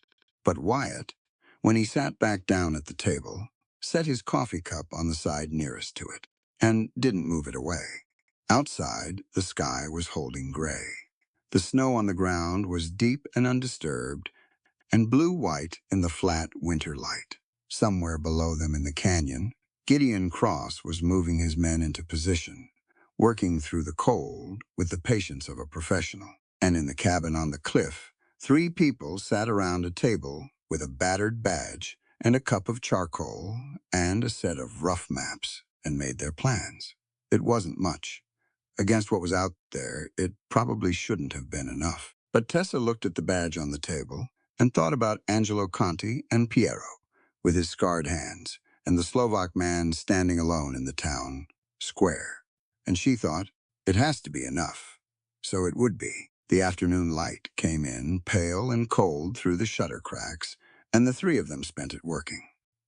Kalen had brought more than coffee. His pack mule carried dried beans, salt pork, 2 wool blankets, a coil of good rope, percussion caps, and a tin of black powder cartridges that he'd wrapped carefully in oilskin.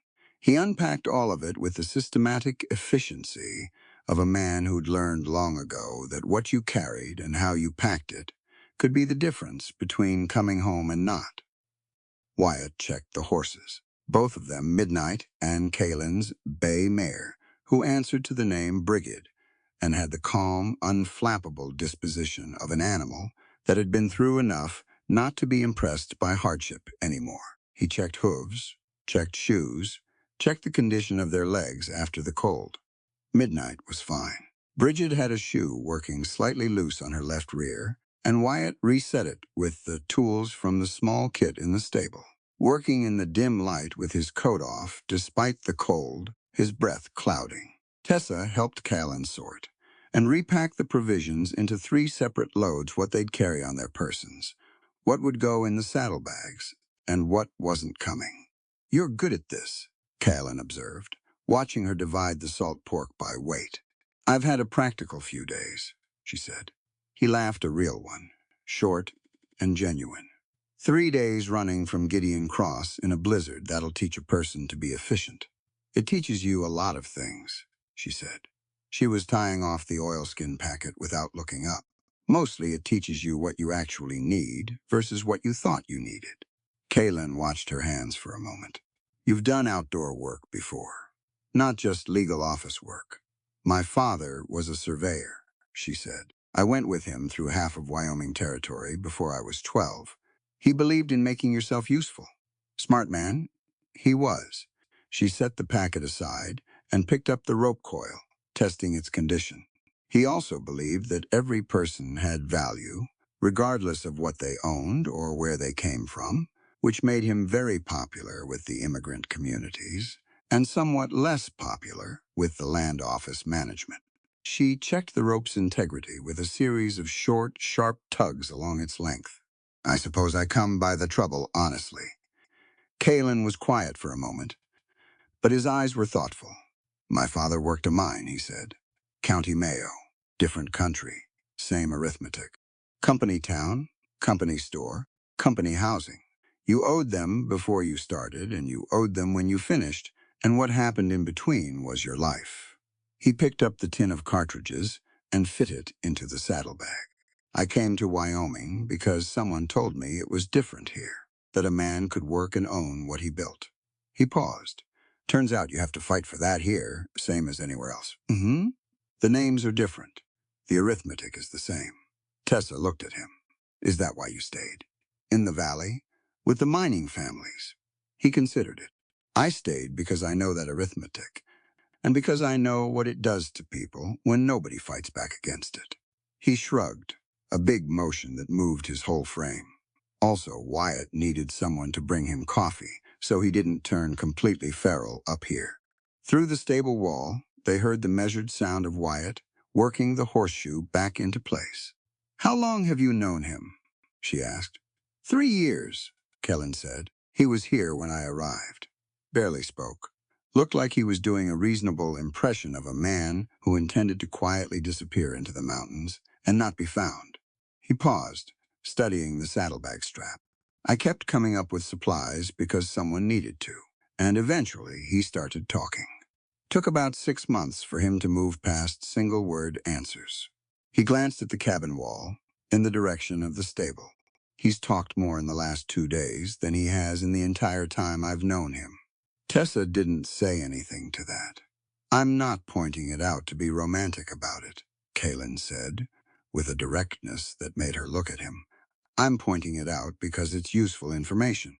It means whatever you said to him is working, and right now I'll take any advantage we've got." She considered this. "He's not as closed off as he wants to be," she said finally. "No," Kalen agreed. "He's just been in a room by himself for so long he forgot." The door opened both ways. Wyatt came back from the stable shortly before midday, knocked the snow off his coat at the door, and spent 10 minutes studying the rough map Kalen had drawn on the table. He made 3 corrections, 1 major, 2 minor, without sitting down, standing over it with his arms crossed, and his eyes moving across the charcoal lines. "Terrell won't take Garner's Gap a second time," he said. "He'll assume we know he swept it. He'll put men on the approaches and wait for us to avoid it and come out somewhere he's expecting. So we take it anyway," Kalen said. "We take it anyway," Wyatt confirmed, "but not the main trail through. There's a game track that runs about 60 yards south of the main cut. Narrower, won't take the horses side by side, but it comes out above where he'd position his men. Kalen studied the map. I didn't know that track. Not many do. Wyatt straightened. I found it in the first winter. Was looking for somewhere to be that wasn't here. He said it plainly. No self-pity in it. Just the fact. Kalen accepted it the same way. Tessa was watching Wyatt from across the room. He'd been moving differently since this morning. Not dramatically. Nothing in him was dramatic, but the particular quality of stillness he carried had changed. Before, it had been the stillness of a man conserving himself, turned inward. Now, it was the stillness of a man paying attention outward. The difference was subtle and real. "What's the timing on the game track?" she asked. Wyatt looked at her. Slower. Maybe 40 minutes longer than the main cut, in good conditions. Tonight, with the ice, call it an hour. Still manageable before dawn. If we leave by 10, he said. And if nothing goes wrong. Nothing going wrong is not a plan, Kalen said. What do we do when something goes wrong? We improvise, Wyatt said. Same as always. Kalen spread his hands as if to say, this is what I work with.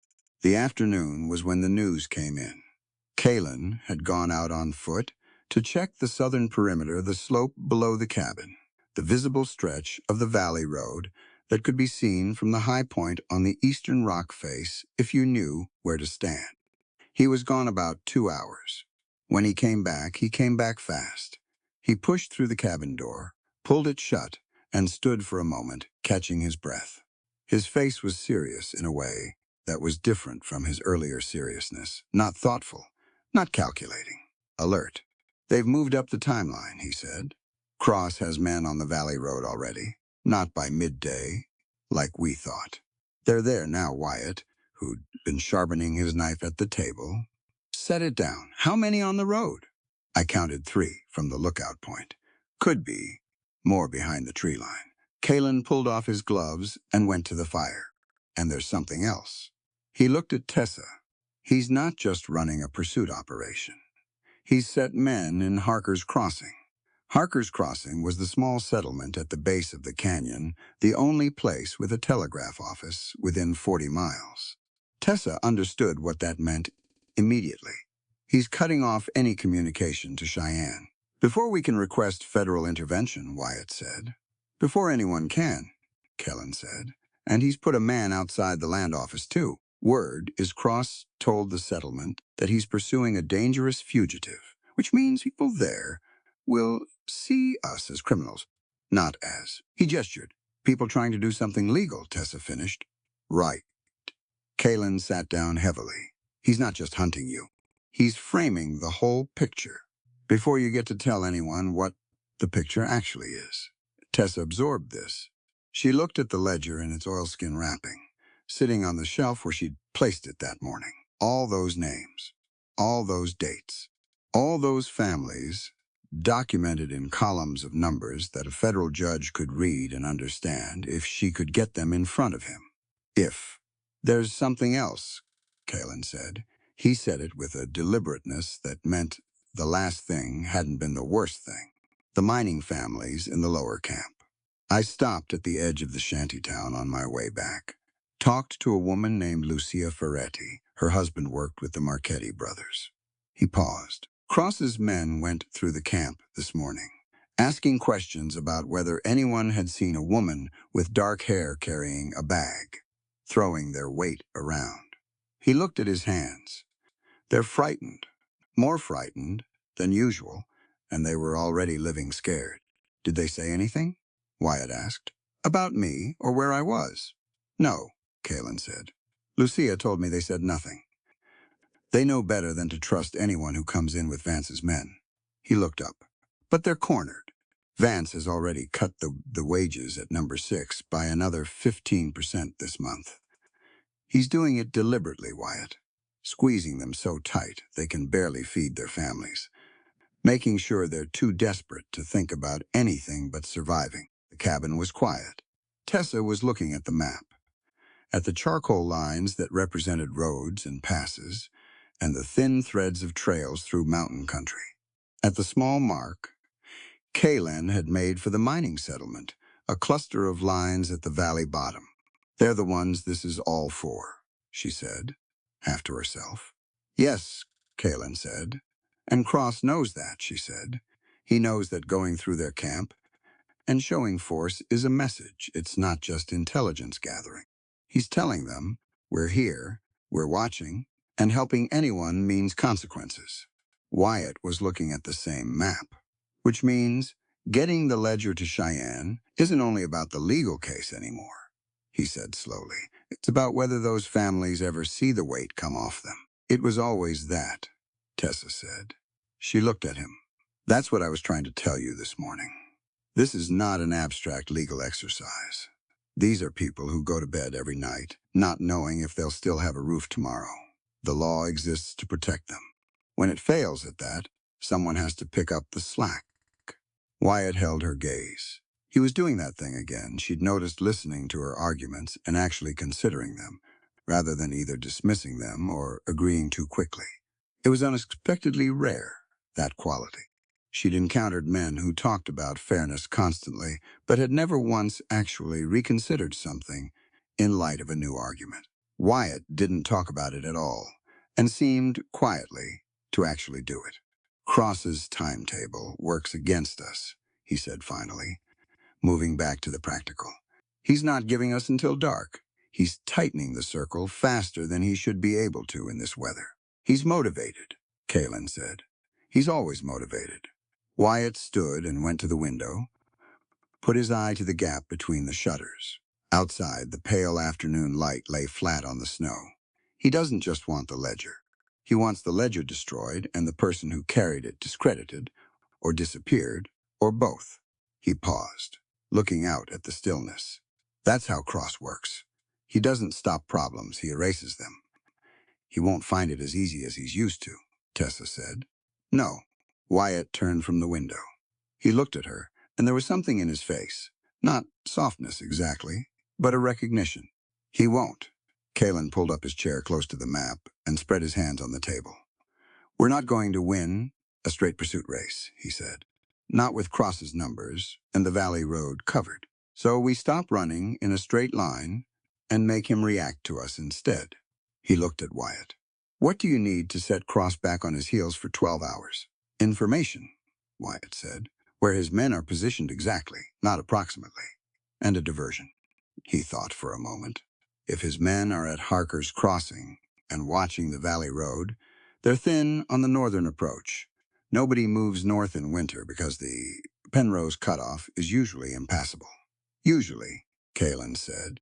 It's cold enough this week that the ice on the upper crossing is solid, Wyatt said. I checked it yesterday before the storm hit. A horse can cross it. Kalen looked at him. If they can cross it. So can we. If they can cross it, they won't be expecting us to. Tessa had been following this closely. But the Penrose cutoff comes out north of Bighorn Pass, she said.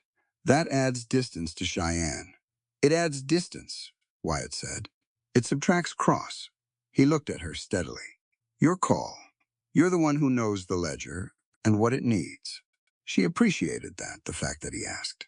She'd dealt with enough men in enough difficult situations to know that asking was not a small thing. Many men in his position would have simply decided and announced. She looked at the map. She calculated the additional miles, estimated the time, weighed it against the alternative of Bighorn Pass, with Cross's men positioned along the cliff approaches. Penrose cut off, she said. Wyatt nodded. But we still need to know where his men are, Kalen said. Exactly. He looked at the map, then at Wyatt. The Italian camp, Luca Ferretti. She watches everything that moves through that valley. She's been doing it for years. Knows every trail and road. If Cross's men came through this morning, she knows exactly where they went. You want to go back down to the camp, Wyatt said.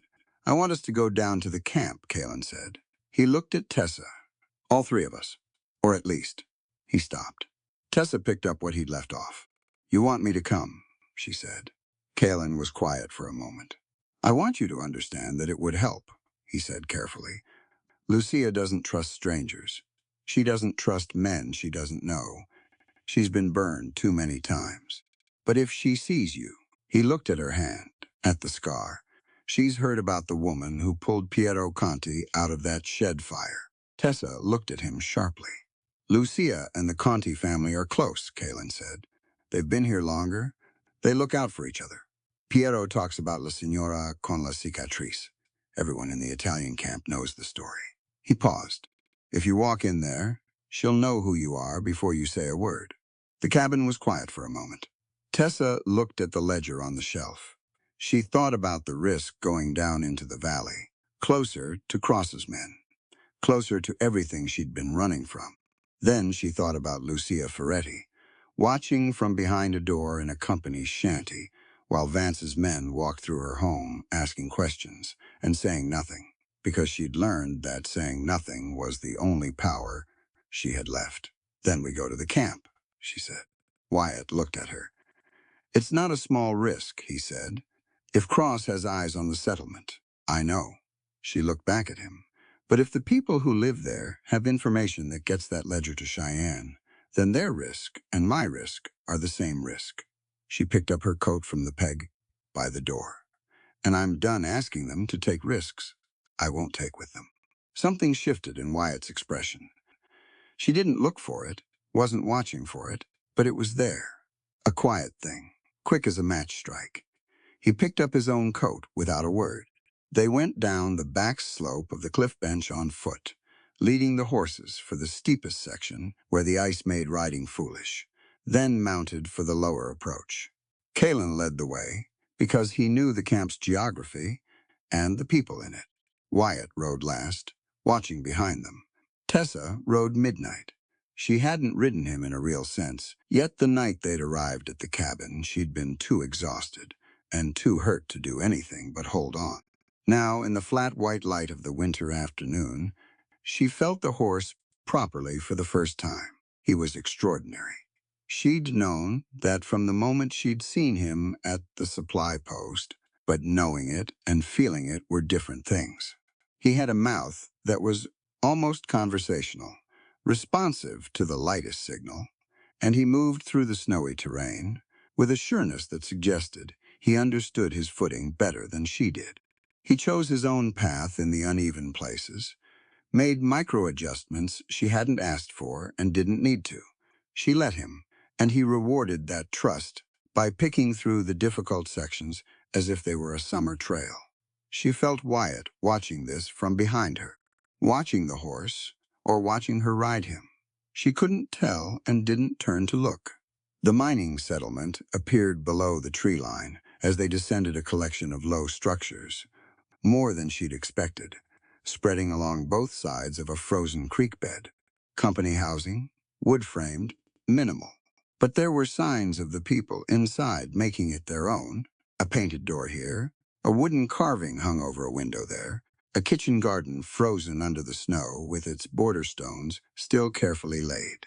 People who were building something, even when what they'd been given to build with was almost nothing.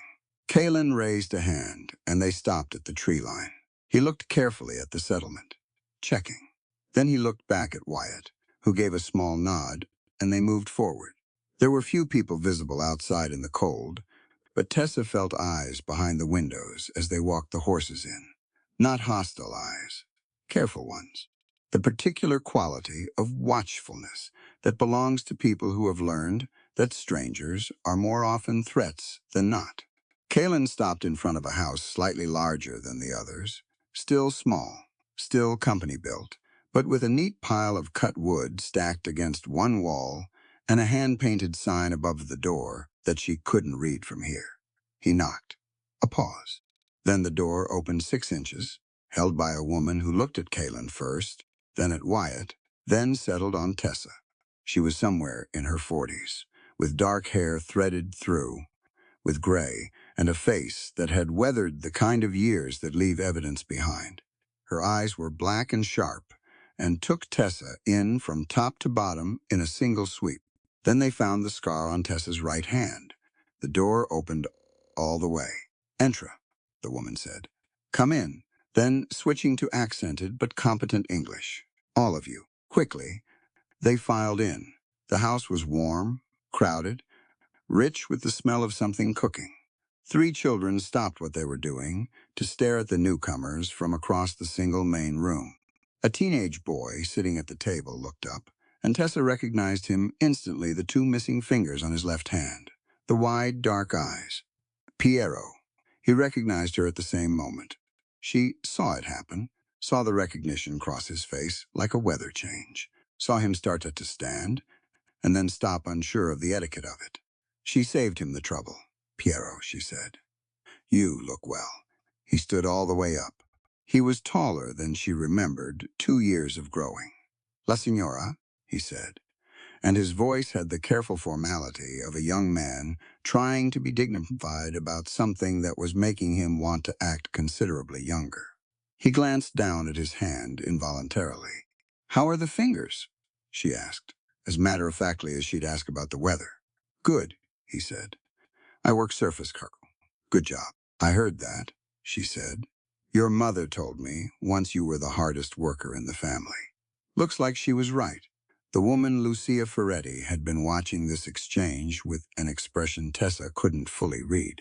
Now she looked at Tessa for a long moment, then at the oilskin package under Tessa's coat, then back at her face. You have the papers, she said. The documents against Vance. I do, Tessa said.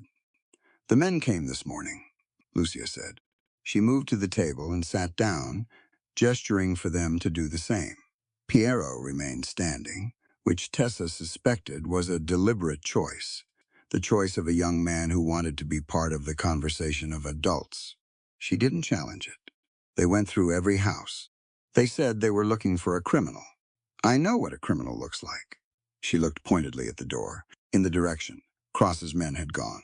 I also know what men who work for Vance look like. We need to know where they went after they left, Kalen said. Which roads they took. How many? Lucia looked at him. Then she looked at Wyatt, steady and assessing. You are the man from the mountain, she said. Yes, Wyatt said. I have heard of you. She was quiet for a moment. You were a lawman? I was. Will you be one again? A pause. Tessa watched Wyatt's face. I'm going to act like one, he said. That's the best answer I've got. Right now. Lucia considered this. She nodded once, as if it was acceptable. Then she turned to her son and said something in rapid Italian, and Piero went to the window, stood to one side of it, and looked out with the practiced casualness of someone who'd been keeping watch for a long time and had gotten good at looking like he wasn't. He reported back in Italian. Lucia translated. 4 men on the valley road, not 3. One had been behind the tree line, as Kalen had suspected. 2 men stationed at the northern edge of the settlement, watching the road toward Harker's Crossing. Cross himself was at the Crossroads settlement, at the inn. His second Terrell had taken 3 men toward the southern pass an hour ago.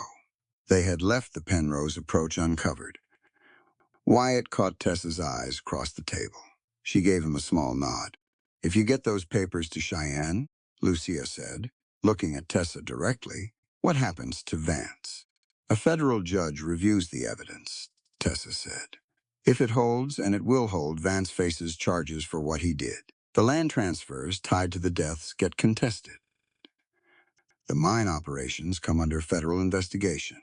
It takes time, Tessa said. I won't tell you it's overnight. Legal processes are slow, and Vance has resources. She met Lucia's eyes steadily. But it starts. And once it starts with a federal judge behind it, Vance can't make it disappear the way he's made everything else disappear. Lucia looked at the table for a moment. Then she looked at Piero by the window. The Marchetti brothers, she said. Aldo and Marco. They ate at this table 3 times a week. For 4 years. She was quiet. Their mother is in Calabria. She doesn't know yet what really happened. Tessa held her gaze. Their names are in the ledger, she said. What was done to them is documented. A court record is permanent. No one can remove it once it's there. She paused. Their mother will know. Lucia looked at her for a long time. Then she reached under the table and produced a folded piece of paper, which she laid flat in front of Tessa. It was a hand-drawn map, careful, detailed, accurate in its proportions, in a way that spoke of someone who had learned to pay precise attention to geography a long time ago. "The route north," Lucia said. "I drew it 6 months ago, in case." She stopped, in case someone needed it. She put her hand briefly on the map, then moved it back. "The ice crossing on Penrose is solid. I checked it myself last week. 2 horses can cross side by side if they go steady." Tessa picked up the map. "Thank you," she said. Lucia shook her head once, quickly, as if she didn't want thanks, as if thanks was beside the point. "Go fast," she said, "and go tonight, before the temperature rises and Cross thinks to check the northern routes." She looked at Wyatt. "Take care of her. She is carrying something that belongs to all of us." Wyatt held the woman's gaze. "I know," he said. "They left the way they'd come." Tessa was last through the door, and Piero was beside it, holding it open. He was trying very hard to look like a young man who was completely composed about all of this. "Piero," she said, stopping beside him. "Signora." She looked at him, tall, serious, scarred hands, 14 going on 40. She looked at him the way she'd looked at the settlement as they rode in, at the painted doors and the kitchen gardens frozen under the snow. People building something with what they had. "Keep watching that window," she said, "and keep talking to people. What you see matters." He straightened slightly. "See," he said. "I will." She walked out into the cold and the white afternoon, and they mounted and moved north, through the settlement's edge, keeping to the back of the houses, away from the road. Behind them, Tessa was certain, Piero was at the window, watching them go. She didn't look back. She didn't need to. Ahead of them, the northern sky was clear and hard and cold, and somewhere beyond it, past the ice crossing and the mountain, dark and whatever Cross had in store for them before this was finished, there was a federal courthouse in Cheyenne that didn't know yet what was coming its way. Wyatt pulled Midnight up beside her. He didn't say anything. He looked at the trail ahead, at the sky, at the way the light was going. She looked at the same things. "Tonight," he said. "Tonight," she agreed. They rode back up the mountain to get ready. They left the cabin at 10 o'clock as planned. The sky had gone clear by evening brutally, completely clear, the way Wyoming skies go clear in deep winter, with no clouds to hold any warmth in, and the stars so bright and numerous they looked painted. The temperature had dropped fast once the cloud cover broke. By the time they mounted up, Tessa could feel the cold through every layer she was wearing, finding the gaps at her wrists and collar with the precision of something deliberate. Wyatt checked the saddle on Midnight one last time. He checked Kalen's mare. He checked the oilskin on the saddlebags. He did all of this without a word, moving through it with the quiet, methodical focus she'd come to recognize as his version of preparation. Nothing wasted, nothing skipped, nothing performed for the benefit of an audience. Kellen mounted Brigid and looked up at the stars with the expression of a man reading something. "Wind's going to come up," he said. 2 hours, maybe 3. "From which direction?" Wyatt asked. "Northwest." Kellen tilted his head, reading something in the air she couldn't detect. "It'll be behind us on the Penrose approach, or it'll be a problem at the crossing," Wyatt said. "Could be both," Kalen said pleasantly. Tessa pulled herself up into Midnight's saddle and settled her weight carefully, keeping her left shoulder easy. It had been 3 days since Wyatt stitched it, and it was closing well. She could feel the difference, the wound knitting rather than tearing, but it still complained when she moved wrong, and she'd learnt its specific complaints well enough to manage them. Wyatt mounted last. He looked back at the cabin. He'd left no fire burning, no lamp. He'd locked nothing. There was no lock, but he'd pulled the shutters fast and stacked the remaining firewood inside against the cold. Simple acts of a man who intended to come back, or of a man who had learned to leave things orderly, regardless of whether he came back, because that was the habit of someone who'd once been responsible for more than himself. Tessa watched him look at the cabin for a moment. A last thing, brief and private. Then he turned Midnight's head north, and they moved out. The first 2 hours were hard going, but manageable. They rode single file through the game track. Wyatt had described 60 yards south of the Garner's Gap main trail, threading through pine and aspen in the dark. The trees were close enough that branches caught at their shoulders in places, releasing small avalanches of snow that dropped without warning down the back of the neck. Tessa tucked her chin and bore it. Midnight moved through the tight spaces with a patience that made her grateful for him all over again. Wyatt rode point. He navigated by memory and by something harder to name, an attentiveness to the terrain that went beyond what she could see, reading the dark by the quality of it. By the sounds it made and didn't make, he made almost no errors. Once, briefly, he stopped and held up a hand, and they all stood still while he listened to something for 30 seconds.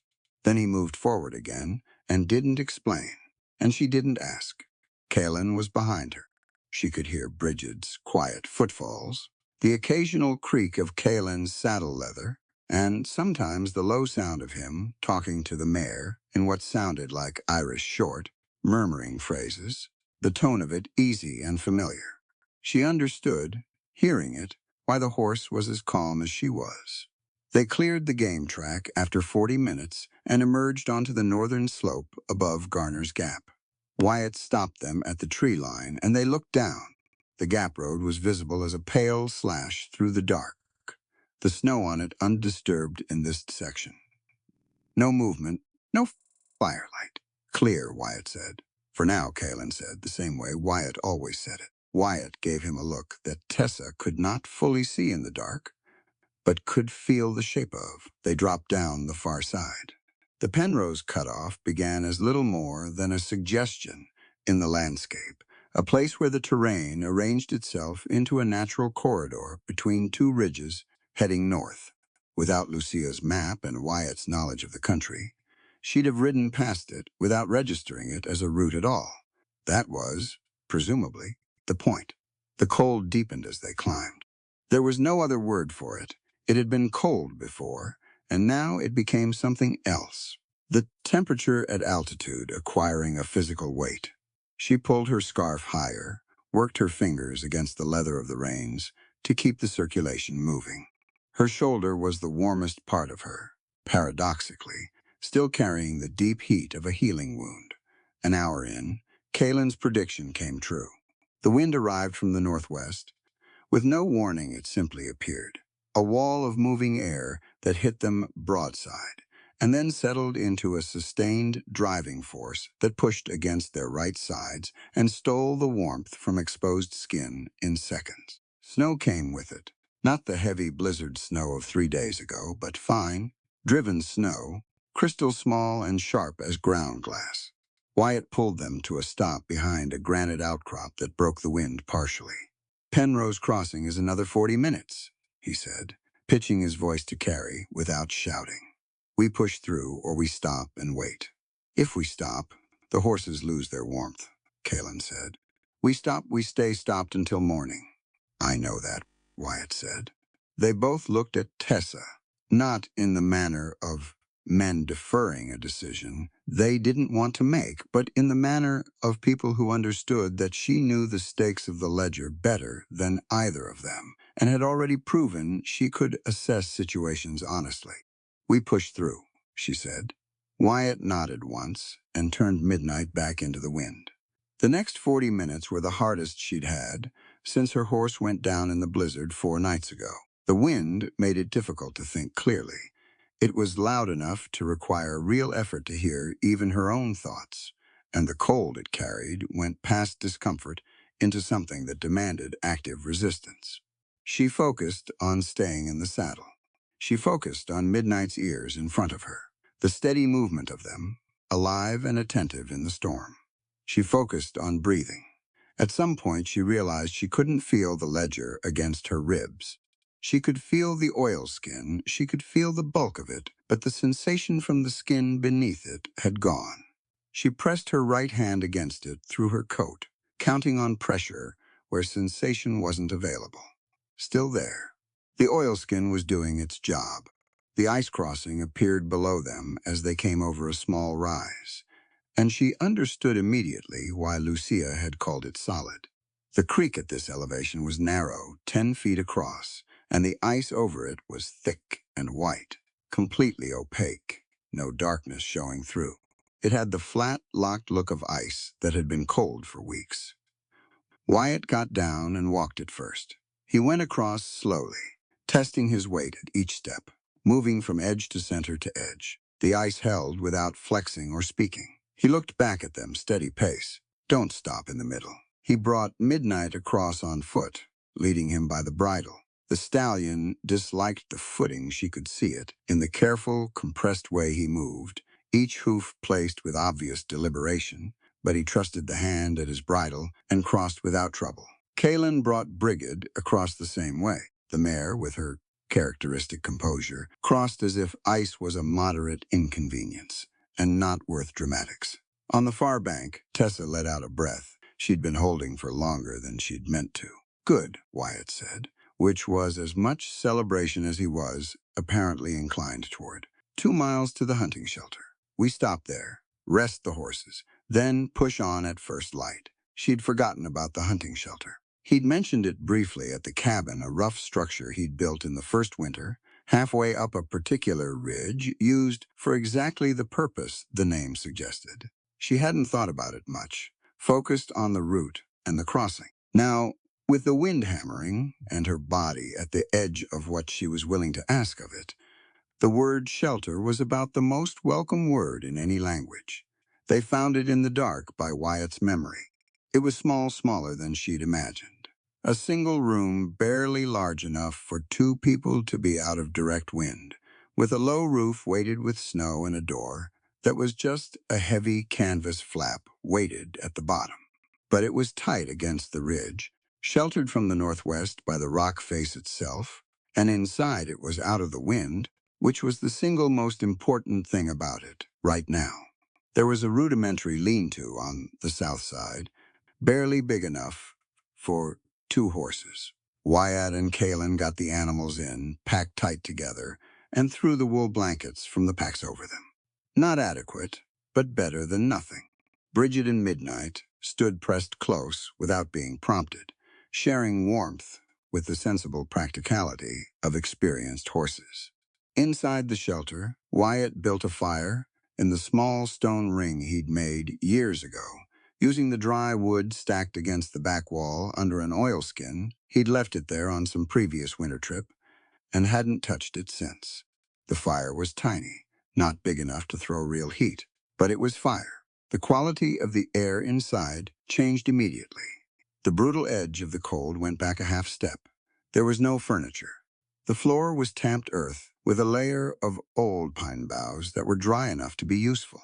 Tessa spread one of the remaining blankets on the boughs and sat down close to the fire, pulling her coat tight, working through the careful shoulder exercise with her left arm, because she knew from experience that stopping was what made it seize up.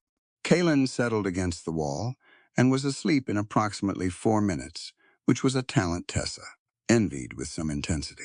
Wyatt sat across the fire from her. He was at the limit of his own endurance, she could see it. Finally, in the set of his face. Not the insomnia-worn look she'd been watching for days, but something deeper. The particular exhaustion of a body that had been asked for more than it had, and had given it anyway. His hands, resting on his knees, were very still. He would not ask for rest. She understood this about him already. Sit down properly, she said. Not like you're about to stand up. He looked at her. There's nothing to watch, she said. The horses are as covered as we can get them. Kalen's asleep. The wind is covering whatever noise we'd make, which means it's also covering whatever noise they'd make. She held his gaze. Sit down. After a moment, he moved from the guard-ready posture to something that actually used the wall behind him. He didn't lie down. She hadn't expected him to, but he leaned back and let his shoulders carry his own weight instead of holding everything away from everything else. The fire was between them, small, warm, throwing a circle of orange light that didn't reach the walls. She looked at him in the firelight. He was looking at the ceiling, at the low-slung boards of it, at some point in the middle distance above the fire. His face in this light was different than it was in the cabin's brighter fire. Softer in the shadows, harder in the highlights. The lines in it that the outdoors had put there, the circles under his eyes, the tight set of his jaw that only partially released, even now. "You've been awake for most of 4 days," she said. "I'm used to it." "I know you're used to it," she said. "That doesn't mean it's good for you." He looked at her then, a quick look evaluating whether this was concern or criticism. She held still and let him evaluate. "It started after Jim's family," he said finally. Not a question, not an explanation offered for her benefit, more like saying aloud something he'd only ever said to himself. "I stopped sleeping the week I came back to find them gone. For the first month, I barely slept at all. After that, it got better, but it never went back to what it was." "What does it look like when it's better?" she asked. 3 hours, he said. "Sometimes 4. Never consecutive." She nodded slowly. She'd heard of this, had seen it, in men who'd come back from the war, who'd seen things that hadn't stopped playing out behind their eyes when they closed them. Hadn't understood it fully until now, watching him sit across a fire at midnight, worn to the edge of himself, and still not willing to let his guard down enough to sleep. "I had nightmares after the mine fire," she said. "After I pulled Piero out." She looked at the fire. "For months I'd wake up thinking I could smell smoke. Sometimes I'd be convinced I'd left someone in there. I'd have to go through it again. In my head, I got him out. I got him out. I checked before I could go back to sleep." She paused. "It got better eventually. But it took a long time, and it took someone telling me that what I was experiencing was a real thing, not a weakness." Wyatt looked at her. "It's not a weakness," she said. "What you're carrying. It's the evidence that you cared about what happened. Men who don't care don't lose sleep." He was quiet for a moment. "That's a generous interpretation." "It's an accurate one," she said. "There's a difference." The fire snapped. A small log shifted and sent a brief shower of sparks upward.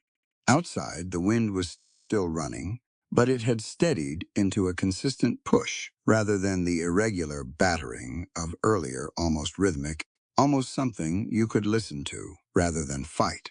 The shelter held against it, without drama. It was a good structure, tight and low and solid, built by a man who understood weather. Tessa's shoulder had eased. The heat from the fire, even small as it was, had softened the deep ache in it to something manageable. She became aware, gradually, that she was warmer than she'd been in hours, and that the warmth was pulling at her in the particular way that exhausted warmth does. "Tell me something," she said. "Something that isn't about any of this." He looked at her sidelong. "Like what?" "I don't know. Something true that doesn't have to do with Vance or Cross or ledgers or mountain passes." She looked at the fire. "I've been thinking about nothing else. For so long I've almost forgotten. There are other things." He thought about it, actually thought about it, which she'd noticed was his actual response to things he didn't reach for the first available answer. He went and found the real one. "Jim and I used to fish the Sweetwater in June," he said. "Before any of this. Before I was a marshal, even, we were 19 years old, and we had a camp spot we'd found that nobody else knew about, back in a bend where the cottonwoods grew thick on both banks." He stopped, and she waited. "The fishing was ordinary. We weren't particularly good at it.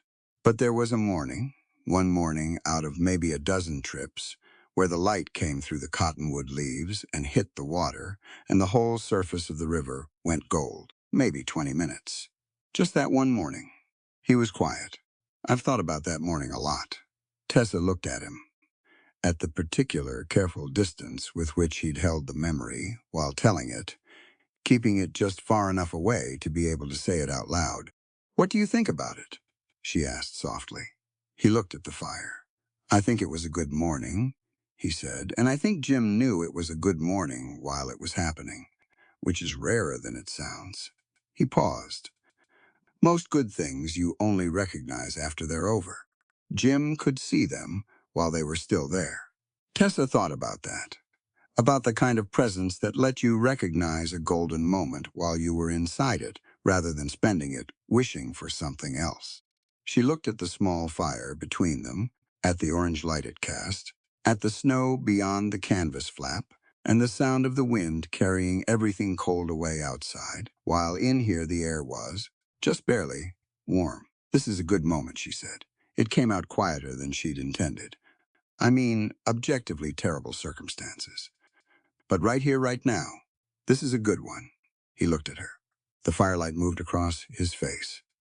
Yeah, he said. His voice was quiet, too. It is.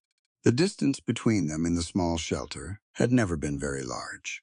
Sitting across a fire with no furniture and a low ceiling, the geometry of the space put two people closer than most rooms would. She was aware of it, had been aware of it since they sat down, the way you're aware of the edge of a high place, not afraid of it, just honest about where the edge is. He was aware of it, too. She could tell by the particular stillness he'd gone into. Not the guarded stillness of a man maintaining distance, but the stillness of a man paying attention to something. She looked at him directly. He looked back. There was something in his face that she hadn't seen there before, or had seen and hadn't let herself name, because she'd had enough to manage. The walls he kept around himself had not come down. Exactly. They'd gone transparent. She could see through them to the person inside, and what she saw there was not the closed, mountain-haunted recluse who'd pressed a gun barrel to the back of her neck in the dark 4 nights ago. What she saw was a man who was present, completely and without armor, in this moment, looking at her. She moved first, not dramatically, just crossed the small distance that was left between them and kissed him. It was not a tentative kiss. She was not a tentative person, and she'd spent enough of her life being careful about the wrong things to know that this was not the moment for caution. She kissed him like someone who had been honest with herself about wanting to for at least the last 48 hours, and had decided that life was too short and the circumstances too uncertain to pretend otherwise. He kissed her back. His hand came up to her face, careful of her left side, and he kissed her with the particular depth and urgency of someone who has been a long time without being close to another person, and finds, in this moment, that the distance has been something close to unbearable. Not desperate in a frightened way. Desperate in the way of something that had been withheld too long and was finally, carefully, allowed. She pulled back after a moment and looked at him. His hand was still at her face. His eyes were open. I'm not running anymore, she said. Her voice came out steady, which pleased her. Whatever happens with the ledger, whatever happens with Cross, I want you to know that. His thumb moved slightly along her jaw. He was looking at her like he was looking at something he hadn't expected to find and wasn't sure yet what to do with, which she thought was about the most honest response she could have hoped for. I stopped running too, he said. I just didn't know it until recently. She held his gaze. She knew what he meant by recently. She also knew what he meant by it without needing him to make it more specific, which was a quality of communication she valued highly. She settled beside him against the wall, close enough that his shoulder was against hers, and she could feel his warmth and the solid fact of him in the dark shelter while the wind ran outside. You should try to sleep, she said. Even an hour. I don't sleep. I know, she said, but we've established that I know things you don't know. Try anyway. He was quiet for a moment. Then quietly, if I close my eyes, I'll be awake again in 20 minutes. Then close them for 20 minutes, she said. I'll watch the door. He looked at her. I'm serious, she said. I've handled a watch before. My shoulder is healing. I am not going anywhere. She met his eyes steadily. Let me do something for you, for once. You've been holding everything up for 4 days. Something in him resisted it. She could feel it, that ingrained habit of self-sufficiency that had been his only company for 5 years.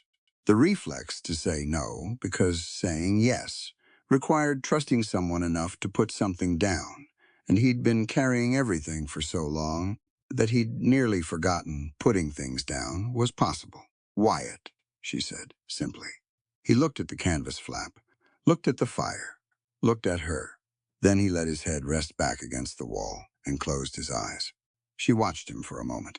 The lines in his face shifted slightly, not gone, not erased, but settling into something less rigid. The particular release of a person who has, for just a moment, agreed to let go of the weight. She turned to face the canvas flap and listened to the wind. She thought about the ledger under her coat, close against her ribs. She thought about Lucia's map, folded in her breast pocket. She thought about Piero at the window, and the Slovak man standing alone in the square, and Angelo Conti's name in a column on page 17. And she held all of it, the way you hold something heavy when you've decided to carry it the distance regardless. Beside her, after a while, Wyatt's breathing changed. He slept. She stared at the canvas flap and listened to the wind move over the shelter and thought, this is the thing that's worth fighting for. Not just the ledger, not just the legal case. All of it together. A sleeping man who'd come back to himself from somewhere very far away. A boy with two missing fingers who still watched the window. Families who painted their doors and laid stones around their kitchen gardens in the snow because they were building something and they would not stop building it. That was what Vance couldn't price. That was what Cross couldn't erase. That was what she was carrying to Cheyenne. She kept watch until the wind began to drop, and then a while longer, and the fire burned low, and the night outside went from its deepest black to the first gray suggestion of something else coming. Kalen stirred across the room. He opened one eye, looked at her keeping watch, looked at Wyatt asleep against the wall, and looked at Tessa's face. He didn't say anything. He closed his eye again and gave her another 20 minutes. She was grateful for that. When she finally let herself rest her head back against Wyatt's shoulder, gently, careful of the wound, she felt him shift slightly in his sleep, adjusting without waking, settling. Outside, the wind was passing. The cold was still real. The miles to Cheyenne were still real. Cross and his men were still somewhere in the dark below them, working their way through the mountain country with a patience that didn't stop. All of that was still true. But so was this. So was the small fire and the shelter holding, and the man beside her, who'd remembered after 5 years what it meant to be present in his own life. Tessa closed her eyes. She slept. Dawn came in cold and clear, the way the best and worst days often do. Tessa woke to the sound of Kalen already moving, checking the horses in the lean, talking to Brigid in low Irish murmurs. The fire had gone to ash. The shelter was cold enough that her breath showed, and the wool blanket she'd pulled over herself in the night was stiff at the edges where moisture had frozen in the fabric. Wyatt was awake beside her. She didn't know when he'd woken. He was sitting up straight, alert, the Winchester across his knees, in the position she'd stopped thinking of as unusual, because it was simply how he existed in the world right now. But his face was different than it had been last night. Not softer exactly, cleaner. The deep carved exhaustion still showed in the lines around his eyes, but the particular kind of hollow that came from too many days without sleep had eased, just slightly. He'd gotten maybe 3 hours. She'd watched most of them. He didn't mention the sleep, and she didn't bring it up, and that was fine. Some things didn't need a conversation. How far to Bighorn Pass from here? She asked. 6 miles, he said. 2 hours at a careful pace. Less if the trail's clear. Is it likely to be clear?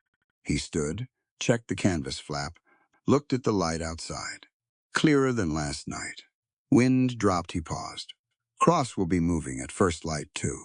He knows the Penrose crossing. He'll have figured we used it if his men checked the southern trails and came up empty. Kalen ducked back inside the shelter, stamping snow from his boots. Horses are good. Brigid threw her shoe again, same one from before. I packed it tight for now. She'll hold for a few miles. That's all we need, Wyatt said. Kalen looked between the two of them, reading whatever was in the air with his characteristic radar, and said nothing about it. He went to the pack and started pulling out the morning's provisions, dried apple again, jerked meat, water from the canteen he'd kept inside his coat so it wouldn't freeze solid. They ate standing. There was no ceremony about it. The trail up to Bighorn Pass began reasonably and got difficult fast. The lower section was open country rolling snowfield, easy to read, the mountains ahead laid out clearly in the morning light. The horses moved well across it. Midnight stretching into his stride with the pleasure of an animal that was bred for open ground and knew it. Bridget kept pace gamely despite the shoe situation, her short ears forward and working. Then the trail started climbing. The pass cut through the mountain range at its lowest feasible point, which was still high enough that the air thinned noticeably, and the cold acquired a different texture, drier, sharper, somehow more personal than the valley cold. The trail narrowed as it climbed. On the left, the rock face of the mountain going up. On the right, a drop that started modest and became, over the course of 2 miles of climbing, seriously consequential. Tessa had ridden this pass twice, both times in better conditions than this. She kept her eyes on the trail ahead, and her weight centered, and let Midnight pick the path through the icy sections, without overriding him. He had better information about the footing than she did, and she'd learned to trust that. They were an hour in, maybe a mile below the pass summit, when Wyatt raised a fist. They stopped. He was looking at the trail ahead, at a section where it bent around a granite shoulder and disappeared from view, the cliff face on the left and the drop on the right, narrowing the available space to about 12 feet of trail. "What?" Kalen said low. Wyatt didn't answer immediately. He was listening. His head was slightly tilted, the position of a man trying to hear something at the edge of audible. Tessa listened too, whined across the rock, the creak of the cold on the mountain, and under it, distant, irregular, almost possible to explain as wind and nothing else. "Horses," she said, barely a sound. "From above," Wyatt said. "They're already on the pass." The geometry of the problem arranged itself in her head with unpleasant clarity. Cross's men above them on the trail. The cliff faced to their left, the drop to their right, the narrow neck of the bend ahead, which was the only way up or the only way down. "Take your pick." "Can we go back?" Kalen asked. "Not fast enough," Wyatt said. "They've heard us too by now." He was already moving, pulling Midnight back and off the main trail onto a small shelf of rock that widened briefly on the cliffside, not much, barely enough, but enough to get the horses out of the direct line of the trail. Kalen followed with Bridget. "Stay with the horses," Wyatt told Kalen. He looked at Tessa. "Both of you. Wyatt, if they come at us from above and from behind, we need Kalen on the horses." He said it fast and practical. "You stay with him. Keep Midnight calm and keep that ledger dry." She didn't like it. He could see she didn't like it. But she also understood the geometry, and she was honest enough to accept a reasonable plan she hadn't made herself. She gave him a short nod. He pulled the Winchester from its scabbard and moved to the outer edge of the shelf, using the granite shoulder for cover, watching the bend in the trail above. Nothing for 30 seconds. Then a rider came around the bend. He came slow, carefully, a man who knew the trail was dangerous and wasn't in a hurry to pitch off the cliff face on his right. He was scanning the trail ahead, not looking at the cliffside. Wyatt let him come 10 more yards and then stepped out from cover. "Stop right there," he said. The rider hauled his horse up. The animal skidded slightly on the ice before catching itself. The rider's hand went toward his hip. "Don't," Wyatt said, and the Winchester was already level. The rider's hand stopped. Behind him, around the bend, Tessa could hear the sound of other horses pulling up. Multiple riders, trying to stop on the narrow trail without bunching up the shuffling, controlled chaos of men caught in a bad position. "Wyatt Thorne," said a voice from around the bend.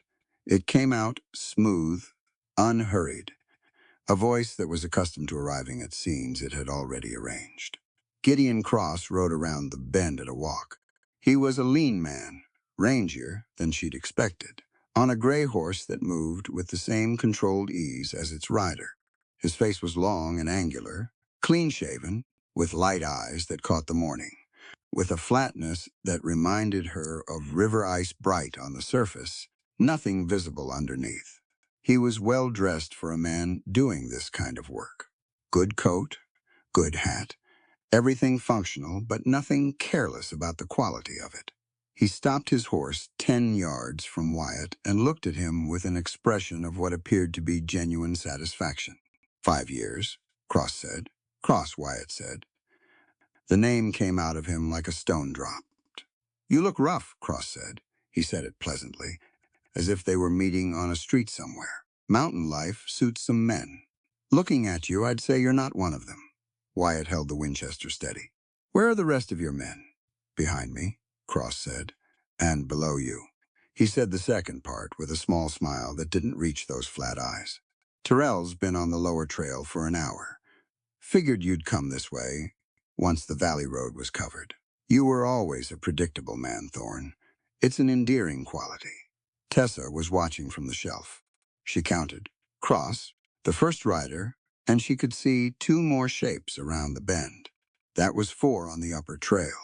Tyrrell's party on the lower trail, she didn't know that number. She looked at the ledger under her coat. She looked at Wyatt's back.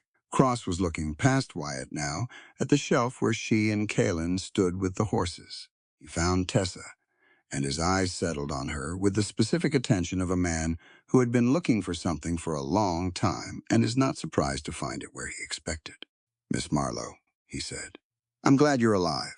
I was concerned the weather might have resolved the situation before I could. She said nothing. Cross looked back at Wyatt. Put the rifle down, Thorne. I've got you at a count of at least 6-1. You're on a trail 12 feet wide, with a cliff on one side and a 100-foot drop on the other. And whatever you think you're accomplishing here, you're not accomplishing it. He tilted his head slightly. Be sensible. Tell me who hired you to kill Jim Hadley's family, Wyatt said. The mountain was quiet around them. The wind moved across the rock face above. Cross looked at him for a moment. Then he did something unexpected. He smiled. A real one, almost. Reaching a fraction higher toward those flat eyes than his earlier expression had. You've been waiting 5 years to ask me that, Cross said. Yes, Wyatt said. And you think if I tell you, that settles something for you. Cross studied him with what appeared to be genuine interest. That's the thing about men like you, Thorne. You think justice is a transaction. You give enough, you get an answer. You get an answer, you get peace. He shook his head slightly. It doesn't work that way. Tell me anyway, Wyatt said. Cross looked at the rifle. He looked at Wyatt's hands, which were rock steady. He made a calculation. You want an answer? Cross said. I'll give you something better. His eyes moved to Tessa. Ask her what she's carrying. Wyatt didn't look away from Cross. I know what she's carrying. Do you? Cross reached into his coat pocket slowly, watching the rifle, making the motion visible and unthreatening, and produced a folded document. He held it up. I mean what she's actually carrying. Because the ledger she's got wrapped in that oilskin, the documents that are going to bring Harrison Vance to federal justice. He let the pause breathe. It's a fake. The word landed and sat there. Tessa felt it land, felt the specific quality of it, not a lie she could immediately disprove, not something she could push back against with certainty, because there was a version of it that was possible. She'd assembled the ledger from documents provided by a man she'd trusted, combined with records she'd gathered herself, and she could not verify every page independently. The documents she gathered herself are real, Cross continued, his voice carrying the pleasant tone of a man genuinely enjoying this. The land records, the death certificates, those are legitimate. But the financial ledger pages that tie Vance's money to the deaths, those came from your union organizer friend. He let his eyes settle on Tessa, man named Reese. You trusted him. She was very still on the shelf. Reese has been working with Vance for 8 months, Cross said. He needed a credible carrier, someone legitimate, someone the Federals would actually listen to, someone who'd go all the way to Cheyenne because they actually believed in what they were carrying. He looked at her steadily. He used you, Miss Marlowe, beautifully. You were a decoy. You draw our attention. We chase you across 3 counties through a blizzard. And while every man I've got is busy hunting you, Reese walks out the other side with the real ledger and Vance's bribe money and his own traveling arrangements taken care of. He folded the document and put it back in his pocket. He's already gone. Day and a half ago. Headed for California, I'm told. The silence on the mountain was absolute. Tessa heard it, all of it. And the part of her mind that had been a legal assistant for 4 years, the part that cross-referenced and verified and looked for the seams in things, ran it through fast. Reese, who'd been the one to produce the financial ledger pages.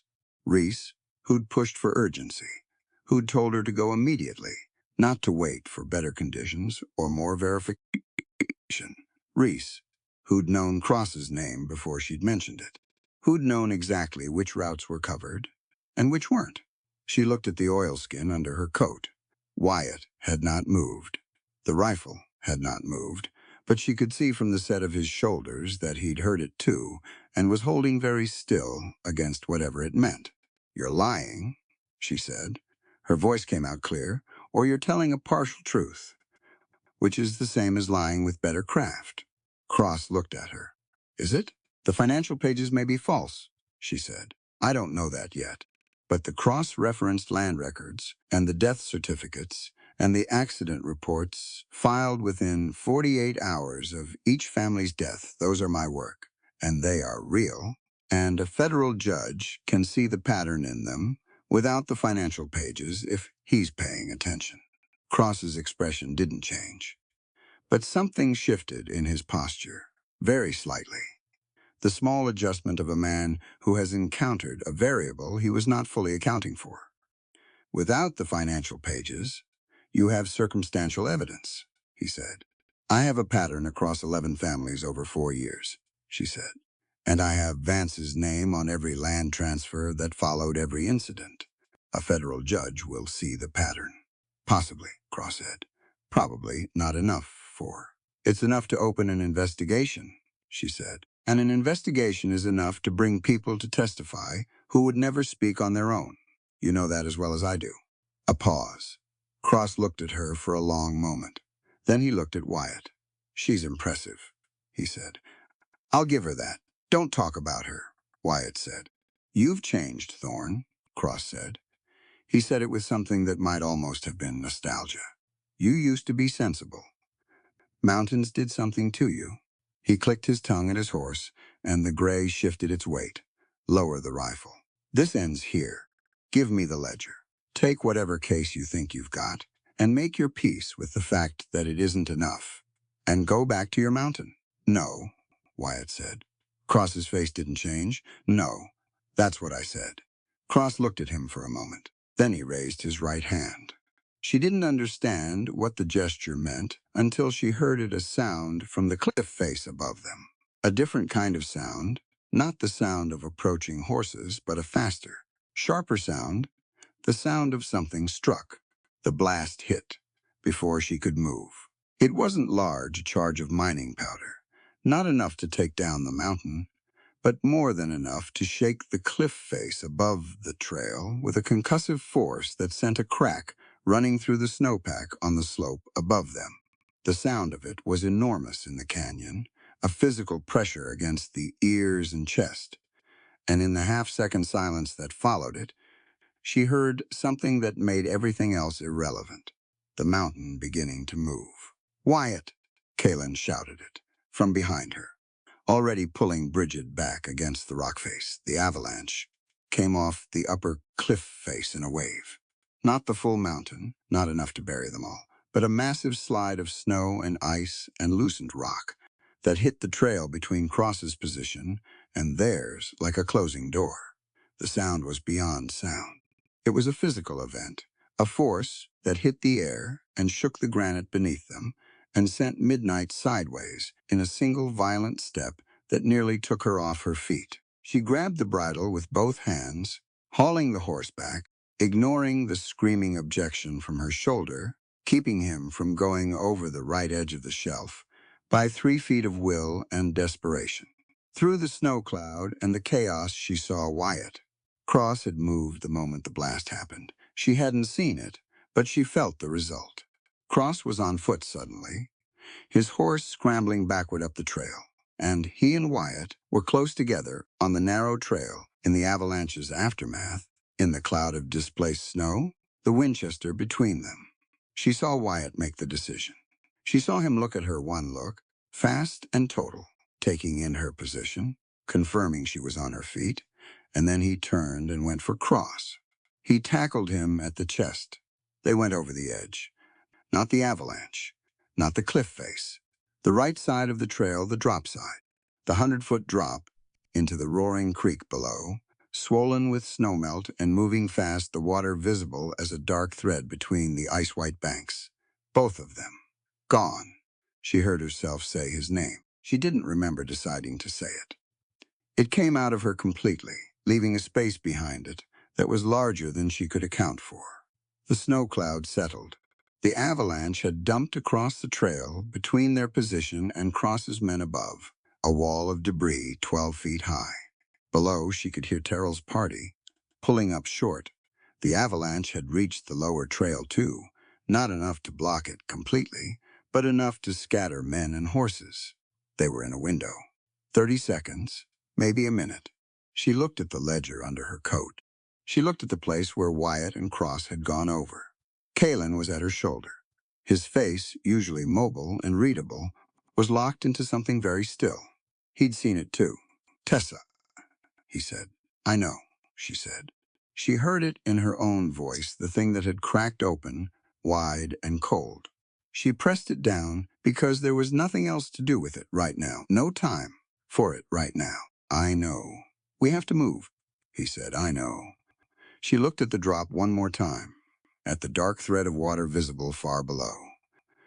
The snow cloud from the avalanche was still drifting. The creek was moving fast, too fast, channeled by winter ice, on both banks into something narrow and fierce. Men had survived rivers before. She told herself that plainly and honestly, looking at the water below. She also told herself, just as plainly, that it was a long fall, and the creek was February cold, and she had not seen either of them surface. Kalen took her arm, not harshly, but without possibility of argument. "Cross's men will be over that slide in 10 minutes, he said. "We run now, or we don't run. At all." She let herself be turned. She got her boot in the stirrup. She got up on midnight, and the stallion stood steady beneath her, with a patience that she felt in her chest like a weight. Then she heard the voices from the trail above Cross's men, already working at the avalanche debris, already climbing over. She rode. Kalen went ahead, breaking trail on Brigid, taking the lower path, fast and reckless, and she followed, on midnight. And the stallion ran the way she'd known he could from the first moment she'd seen him, with everything he had, completely, holding nothing back. Behind them, Cross's men came over the slide. She heard the shots. 1, 2, 3. She didn't hear them hit anything, except rock and cold air, the range already stretching, the trail already bending, already putting the mountain between her and them. She rode and didn't look back. The lower trail opened onto a wide, flat snowfield after a mile, and Bridget ahead of her was already crossing it at full extension, Callan low over the mare's neck. She matched the pace, and they crossed the flat with the sound of their own hoofbeats enormous in the cold. Silence, and nothing behind them for a quarter mile, then half a mile, then the tree line swallowed at them, and the sound changed. She had the ledger. She did not have Wyatt. Terrell's party had scattered in the avalanche's aftermath. She heard nothing of them behind her. They'd regroup.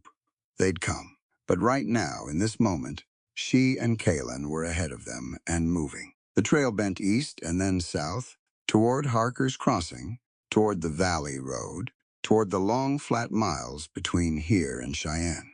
She rode. She focused on Midnight's ears, on the trail. On the oilskin package against her ribs, and what it contained and what it still meant, even if part of it was false, even if she'd been used, even if the man who'd been sitting beside her in a shelter 6 hours ago. Was she They pulled up in the tree line above Harker's Crossing as the afternoon sun was dropping toward the western ridge. The horses were blown, foam on their necks, breathing in great clouds. Kalen turned Bridget to face her. His face was asking the question. He wasn't asking out loud. She met it directly. "We keep going," she said. He looked at her for a long moment. He was not a man who hid his feelings behind a wall the way Wyatt did. She could see everything in his face. The same thing she was carrying, the same crack of something wide and cold in the chest, but also the same decision she'd made. You keep going. That was the only thing that made any of this mean anything. "The Cheyenne Road is covered at the crossing," he said. "Cross has a man at the land office. Then we go around the crossing," she said. "There's a ranch road east of the settlement. It adds 8 miles, but it avoids the center." He looked at her. "You know this country." "My father surveyed it," she said. "I know every road in 3 counties." He nodded slowly. He looked back at the tree line behind them, at the trail they'd come down. Still clear. Wyatt could have come out downstream, he said. It wasn't optimistic, exactly. Just honest. "The creek comes out in the valley 2 miles east of the crossing. Shallow bank there, low gradient. If he hit the right section." "I know," she said. "He's hard to kill," Kalen said. "I've watched him live in those mountains for 3 winters on stubbornness alone." She looked at the settlement below them. At the small grid of buildings, the telegraph office, Cross's man somewhere in there, watching the roads. "We get to Cheyenne," she said. "That's what he went over that cliff for. We finish it." Kalen straightened in the saddle. Something resolved in his face, the decision made. "The rest put away for later. Then we ride," he said. They came out of the tree line in the fading afternoon light and turned east, away from the road and away from the crossing, onto the old ranch track that her father had mapped 20 years ago on a summer day when the grass was green and the mountains were clean against the blue sky. She had the ledger. She had 8 miles of back road and then the long run to Cheyenne. She had a stallion beneath her who had not quit yet. Behind her, somewhere in the cold and the mountain dark and the fast-moving water of a February creek, there was either a man who was alive and hard to kill, or there was a man who had gone over a cliff to protect her and the thing she was carrying. She pressed her right hand against her ribs, against the oilskin, against the names in the columns on the pages inside. Angelo Conti, the Marchetti brothers, the Slovak man standing alone in the square, Piero at the window, Lucia with her hand briefly on the map. She rode toward Cheyenne. Behind her, the sun went down over Wyoming and took the warmth with it and left the sky blazing cold and clear, and somewhere in the dark below the cliff at Bighorn Pass, the creek ran fast and loud over its stones, carrying everything with it, carrying everything down. The jail cell in Harker's Crossing was 8 feet by 6 feet, with a dirt floor and a single window too high and too narrow to do anything useful with.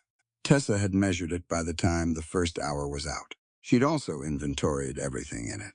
1 cot with a rope base and no mattress, a bucket in the corner, a wooden door with a large iron lock, and a small barred viewing slot. The lock was solid. The door frame was solid. The walls were log construction, tight-fitted, no gaps worth noting. She'd been taken at the Ranch Road junction. She'd replayed the sequence enough times, now that she had it cold and factual, stripped of the moment's emotion. Terrell had not followed them from the pass. He'd flanked them, had anticipated the ranch road, or had been told about it by someone who knew the territory, and had positioned 2 men at the junction before she and Kalen had arrived. They'd come out of the brush on foot when Tessa and Kalen were 30 yards out, rifles up, and Terrell himself had been behind them at 50 yards on horseback, cutting the retreat. She'd had half a second to make a decision. She'd made it. She'd pulled midnight hard right and shouted 1 word at Kylan Run, and Kylan who was a man of considerable tactical sense, had understood immediately what she was doing and what she needed him to do. He'd gone left, the opposite direction, drawing two of Tyrell's men after him, and she'd ridden straight at the two on foot because they were on foot. And she was on midnight, and she'd believed, for about 4 seconds, that she was going to make it through the gap between them. She hadn't. The shot had gone wide, but Tyrell's horse had cut her off at the next bend, and the rifle at her chest from 8 feet away was not a thing she could argue with on horseback without getting midnight killed. And she was not willing to do that. She'd stopped. They'd taken the ledger first. Tyrell himself had reached into her coat and pulled it out, and she'd held very still and kept her face neutral while he did it, giving them nothing to read. Then they'd cuffed her wrists and put her on a horse and brought her to Harker's Crossing. The town marshal here was a man named Briggs, who had the look of someone who had been shown, some time ago, exactly how much his cooperation with Vance's operation was worth, and had decided the price was acceptable. He'd taken her in without questions. He'd locked the cell and left. That had been this morning. Now it was late afternoon, and the light through the high window was going orange, and Tessa sat on the rope cot and thought. She thought about Kalen and whether he'd gotten clear. She'd heard 4 shots in the moments after she'd stopped, from the direction he'd ridden. She didn't know what they'd hit. She was doing the thing she'd trained herself to do in the past week, holding the uncertainty without filling it in with the worst possible answer. Because the worst possible answer was one option among several and had no more factual claim on her than the others. She thought about Wyatt. That one was harder to hold neutrally. The creek had been fast, and the fall had been long, and she'd seen them both go over, and she'd seen neither of them come up. She kept returning to what Kalen had said. He's hard to kill. I've watched him live in those mountains for 3 winters on stubbornness alone. She decided to believe it. Not blindly. She wasn't a person who chose belief over evidence on principle. But the evidence was incomplete, and in the absence of complete evidence, she was going to choose the version that let her function, because functioning was what she had to do. She thought about the ledger. Tyrell had it now, which meant Cross's people had it, which meant Vance's people had it. They would destroy it. That was the obvious move: burn the oilskin packet and everything in it, and that particular collection of evidence was gone permanently. But she'd been a legal assistant for 4 years. She had a memory for documents that had always verged on the uncomfortable dates, figures, names, the specific phrasing of particular entries. She had read every page of that ledger enough times that she could reconstruct a significant portion of it from memory, given paper and time. Not every figure, not every date, but enough. And beyond the ledger, there were the originals. The land records were public documents duplicated across county and territorial offices. The death certificates were filed in multiple locations. The accident reports went to the Territorial Labor Office. She'd cross-referenced all of these herself, which meant they still existed in their separate locations, each one legitimate on its own. She'd assembled the picture once. She could direct someone else to assemble it again. What she needed was to get out of this cell and find someone with the authority to assemble it. She turned her attention back to the lock. The creek ran for 2 miles below Bighorn Pass before it widened and slowed, spreading over a gravel bar where the valley floor opened and the gradient dropped. By the time it got there, the current had lost most of its killing speed, though it had lost none of its temperature. Wyatt came to on the gravel bar. He didn't come to all at once. It happened in stages. First, the sound of water, very close and very loud, and the cold, which was so total it had gone past sensation into something that simply was. Then the gravel under his face, the specific press of individual stones against his cheek. Then the awareness of his body, catalogued rapidly, breathing, yes, moving air, yes, right side, significant pain radiating from the ribs, left shoulder, something very wrong with the joint, head, a cut above the ear that had bled enough to mat his hair to the side of his face. He stayed still for a moment and let the inventory complete. Then, he pushed himself up from the gravel. It took 3 attempts. The left shoulder was dislocated. He'd known it before the first attempt confirmed it, but the attempt confirmed it thoroughly. He got himself up on his right arm and then used a boulder to get vertical, a process that was graceless and took longer than he wanted and resulted in him standing on the gravel bar in the late morning sun, soaked through every layer, his left arm hanging at an angle that was not its natural angle, with the mountains on all sides and the creek behind him, and no clear, immediate picture of which direction was useful. He took stock. The Winchester was gone. It had gone into the creek at the cliff, either at impact or shortly after, and it was somewhere downstream now, or at the bottom of a pool.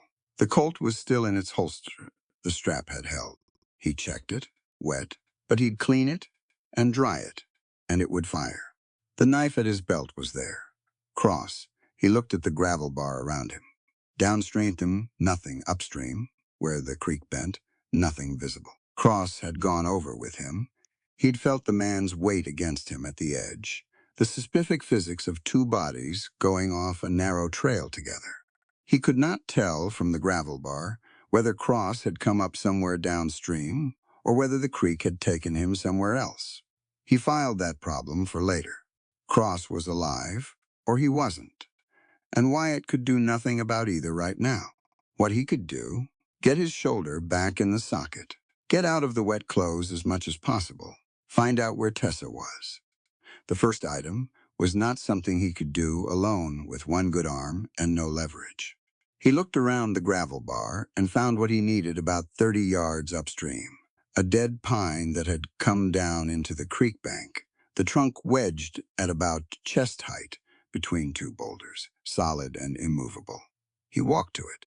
He positioned himself beside the trunk, his back to the boulder, the dislocated shoulder facing the creek. He took 3 slow breaths and thought about the mechanics of it, which he'd seen done twice before on other people, and had never particularly wanted to understand this thoroughly from the inside. Then he did it. The sound it made and the pain that accompanied it were both significant. He stayed against the boulder for a moment afterward, with his eyes closed and his jaw locked and his right hand braced against the cold bark, letting the first wave of it pass. When he opened his eyes, the shoulder was back in the socket. Wrong in a dozen smaller ways, sore in ways it would continue to be sore for weeks. But functional. He could move the arm carefully, through a partial range. Good enough. He stripped his outer coat and wrung it out against the creek bank, losing more warmth in the doing, but getting rid of the worst of the standing water. He put it back on. He did the same with his shirt underneath, which was harder with the shoulder and colder without the coat. But he did it methodically, because methodical was what he had right now. Then he started walking. He walked downstream, because downstream was south, and south was where the valley settlements were. He walked on the gravel bar where it lasted, and through the shallows where it didn't, keeping the water to his knees and moving steadily. He didn't let himself slow down. Cold is a patient enemy, and patience was the one thing he was not going to grant it. He'd been walking for maybe 40 minutes when he heard the horse. He stopped and listened. Single horse, walking slowly, coming from the south along the creek bank. Whoever was riding was not in a hurry and was not trying to be quiet, which meant either they hadn't found him yet or they already knew where he was and weren't worried about it either way. He put himself behind a creekside boulder and had the colt in his hand before the horse came around the bend. It was Kalen's mare. Kalen was on her, listing slightly to the right, his wool cap gone, a cut across his forehead that had bled down the side of his face and dried dark in the cold. When he saw Wyatt step out from behind the boulder, something in his face went through several expressions rapidly, ending at relief. He stopped the mare. He looked Wyatt over from the saddle, the wet clothes, the careful way he was holding the left arm, the cut above the ear. "You look terrible," Kellen said. "You look worse," Wyatt said. Fair. Kellen dismounted slowly and stood holding Brigid's bridle. He was limping slightly on the left. I was downstream looking for you, thought the bar was the likely place. How long? Wyatt asked. I found the bar 2 hours ago. You weren't on it yet. Kalen studied him. So the creek carried you a ways. Where's Tessa? Wyatt asked. He said it the way he said most important things, flat, direct, stripped of anything that would slow down getting to the answer. Kalen's face changed. It didn't collapse or break. Kalen was not a man who collapsed, but something in it went very quiet, and Wyatt felt the quality of that quiet before the words came. They took her at the Ranch Road Junction, Kalen said. Terrell had men positioned there before we arrived. I went left when she went right. She told me to run, and I ran. He held Wyatt's gaze without flinching from it. I circled back after I lost Terrell's men. She was already gone. Terrell had her headed toward Harker's Crossing. Wyatt stood on the creek bank, in the cold with this information, and let it go through him. And the ledger, he said. Terrell took it. Kalen's jaw was tight. I watched from the tree line. He pulled it from her coat himself. Wyatt looked at the mountain above them, at the pale winter sky. He was aware of a very large number of things happening simultaneously. Inside him, things he did not have time for right now, and would not be useful to him right now, and that he was therefore going to put away with the same deliberate motion he'd use to put a tool back on a shelf. You used it when you needed it. Not before. Get down, he said. Kalen looked at him. The shoulder. I know about my shoulder, Wyatt said. Get down and fix it properly. You have the kit in the saddlebag. Kalen had the field kit that he always carried, compact, practical. The kit of a man who worked in dangerous places and understood that there were many miles between any given location and a doctor. He got Wyatt's coat and shirt off, which was an exercise in controlled unpleasantness, and examined the joint with competent hands. It's back in, Wyatt said. I can see that. I'm checking what else you've broken. Kalen worked his way across the joint carefully, feeling for the things that weren't visible. 3 ribs on the right side. Cracked, not broken through. The head cut needs closing. He paused. You went off a 100-foot cliff into a February creek, and you've got 3 cracked ribs and a dislocated shoulder. And I lost my Winchester, Wyatt said. Kalen looked at him with an expression that was equal parts exasperation and something that might have been fond in a man who permitted himself. Fond your Winchester, Kalen said flatly. That was a good rifle. Kalen made a sound that was not quite a laugh and not quite a groan, pulled a length of bandaging from the kit, and began strapping the ribs with the brisk efficiency of a man who had done this before, in conditions worse than these. He was not gentle about it, but he was accurate, and the strapping helped. Then he put Wyatt's arm in a sling, made from a strip of blanket from the pack, and stepped back and looked at the result. You're going to feel that for a month, he said. I'll feel it when we're done, Wyatt said. He meant it plainly not as performance, not as bravado, just the order of priority. You dealt with what required dealing with now, and you processed the rest later. Kalen reached into the pack for the field kit again and pulled out a small bottle. He handed it to Wyatt without comment. Wyatt drank from it. The whiskey hit his empty stomach and the raw cold in his chest with an equal and simultaneous force that made him close his eyes for 2 seconds. Then he handed the bottle back. Tell me where they're holding her, he said. Town jail in Harker's Crossing, Kalen said. Briggs is the marshal there. He's on Vance's payroll. Has been for 2 years. How many men does Cross have in the crossing? After the pass? I don't know exactly. Terrell took 3 men to the ranch road. Cross went over the cliff with you. He paused. If Cross is gone, don't assume he's gone, Wyatt said. Assume he's downstream and cold and angry. Don't assume anything else. Kalen nodded. So we count 6 minus Cross, minus the 2. Terrell lost on the pass approach. Call it 4 in the crossing. With Terrell. Plus Briggs, Wyatt said. Plus Briggs, Kalen agreed. And Vance's own men at the mine, he'll have called them in when this started. Wyatt looked at the mountain again. He thought about Tessa in a Harker's Crossing jail cell. He thought about her sitting in the chair in his cabin, in the firelight, eyes steady and direct. He thought about what she'd said about the Slovak man's daughter, about Angelo Conti, about the value of fighting for truth, regardless of whether you'd been betrayed. He thought about what she'd said to him last night in the hunting shelter. Let me do something for you for once. You've been holding everything up for 4 days, and the feeling of actually putting something down for a few hours, which he hadn't done in 5 years, and which had felt like something he'd forgotten the word for. He thought about the creek behind him and the cliff above it. He'd gone over that cliff to protect her and the things she was carrying. The ledger was gone now, or would be soon. But she was still alive in that cell, and the evidence she carried in her memory and in her will was not something Terrell or Cross or Harrison Vitz could take by reaching into her coat. That was worth going back. For it was worth a great deal more than that. We need help, Wyatt said. We can't take 4 of Cross's men in Briggs with 2 of us, 1 horse between us, and 1 functioning arm between the 2 of us. I know where to get help, Kalen said. He was already looking south toward the valley. Wyatt looked at him. The mining camp, Kalen said. The families. They have reason enough, and some of the men have experienced the Italian men. A few of the Irish workers. There are men there who know what they're doing. He paused, but they won't move for a plan. They've been burned by plans before. They'll move for a person they trust. He looked at Wyatt. They'll move for someone who speaks for them, not at them. Wyatt was quiet. That's you, Kalen said, whether you've decided it is or not. A long pause. The creek moved. The cold pressed down.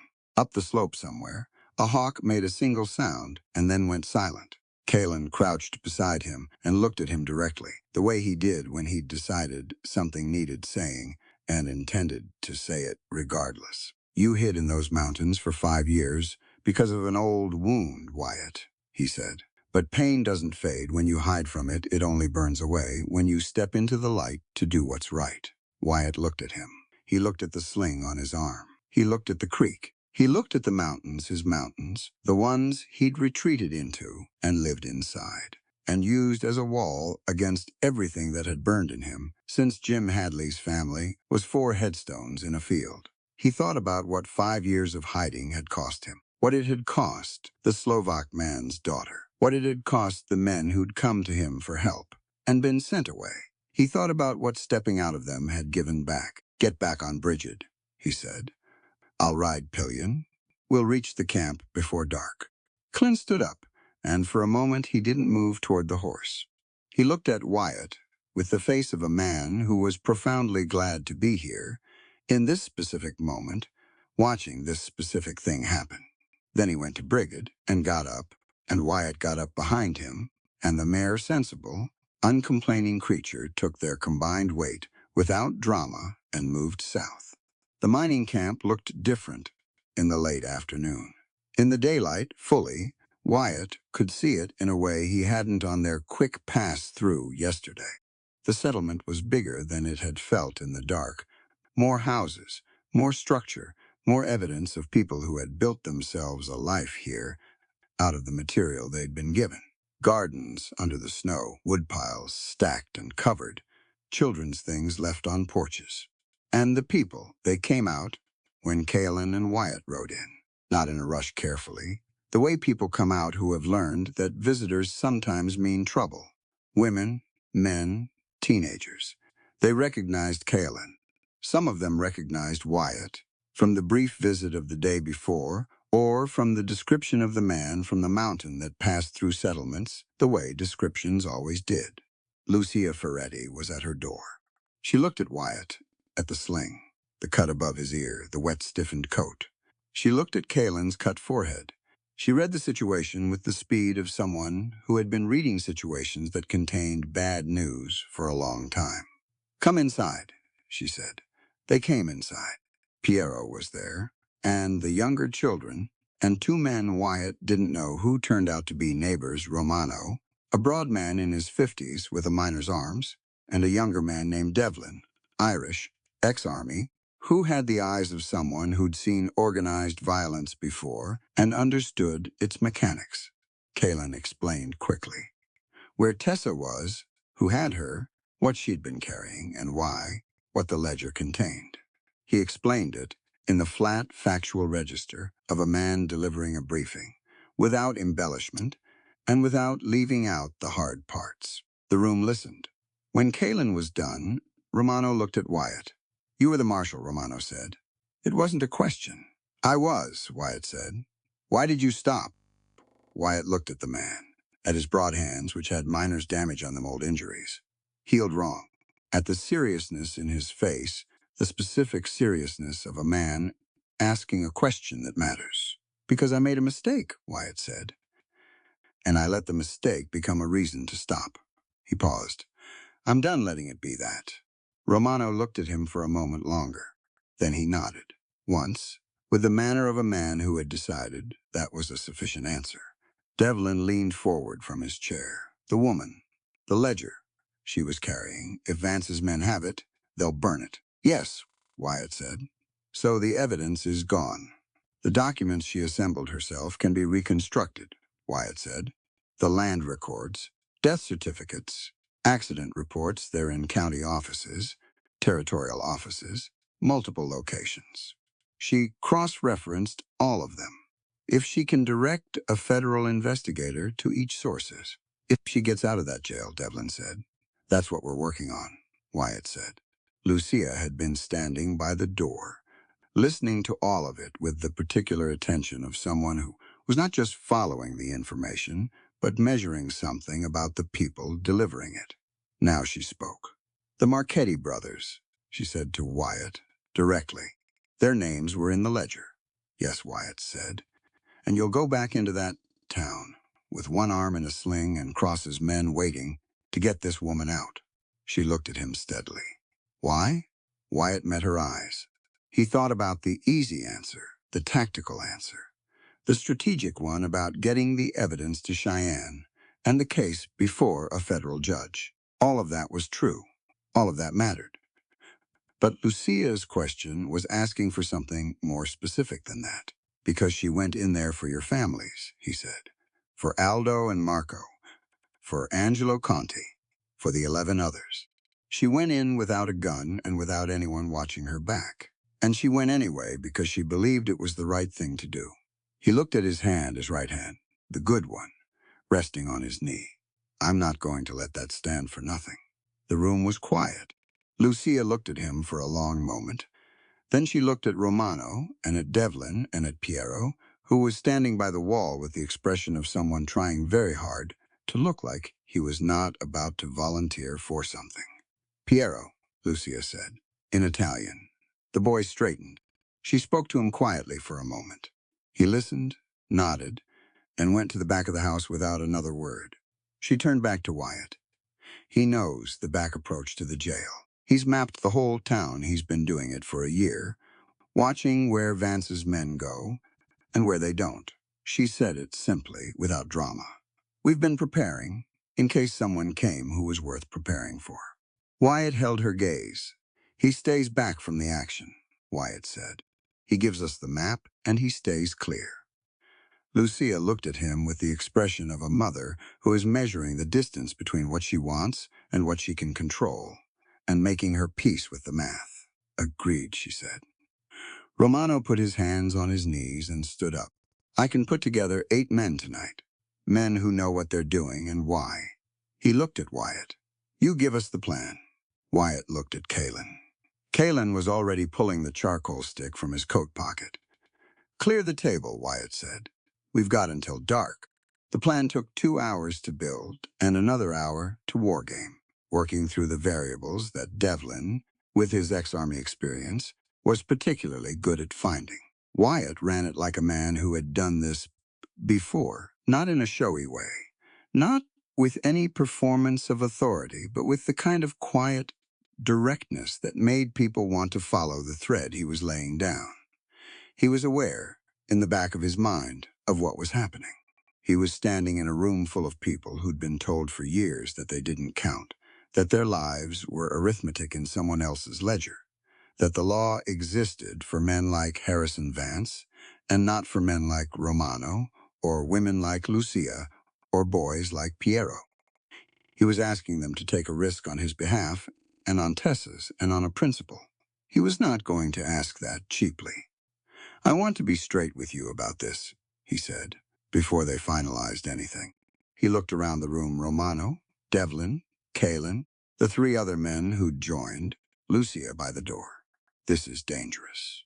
Terrell's men are professionals, and we don't know where Cross is.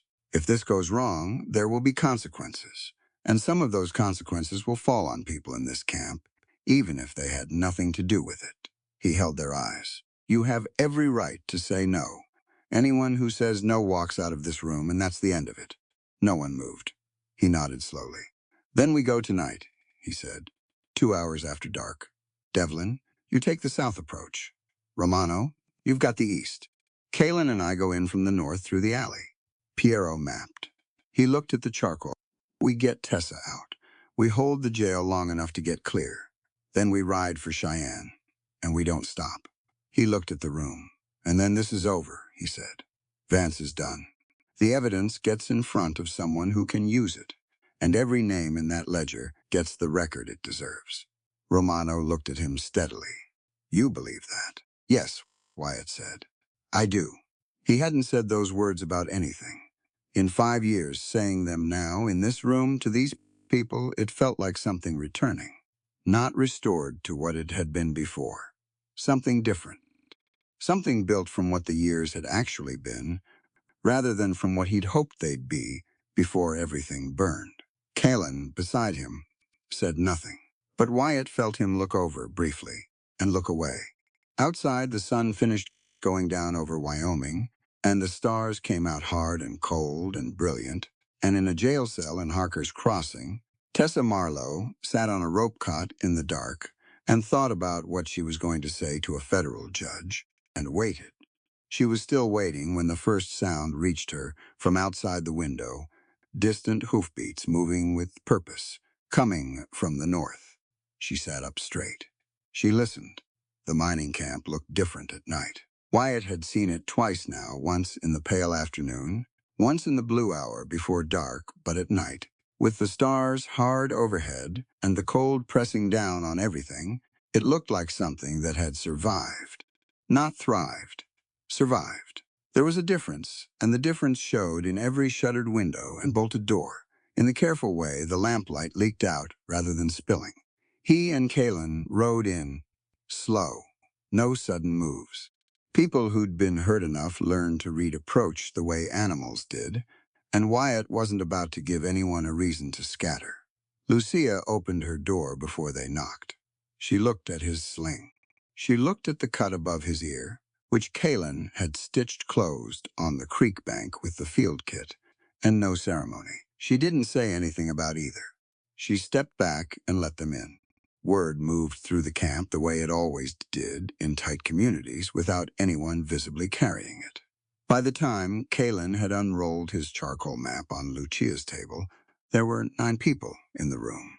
Romano and Devlin, 3 men Wyatt hadn't met before, introduced in quick succession Benedetto, a broad-shouldered man with a missing ear from a shaft accident, Walsh, ex-railroad, who had the lean look of someone who'd worked outside since childhood, and a man named James, one of the black workers from the lower camp, who shook Wyatt's hand with the careful, measuring grip of someone deciding in real time whether this was worth his trust.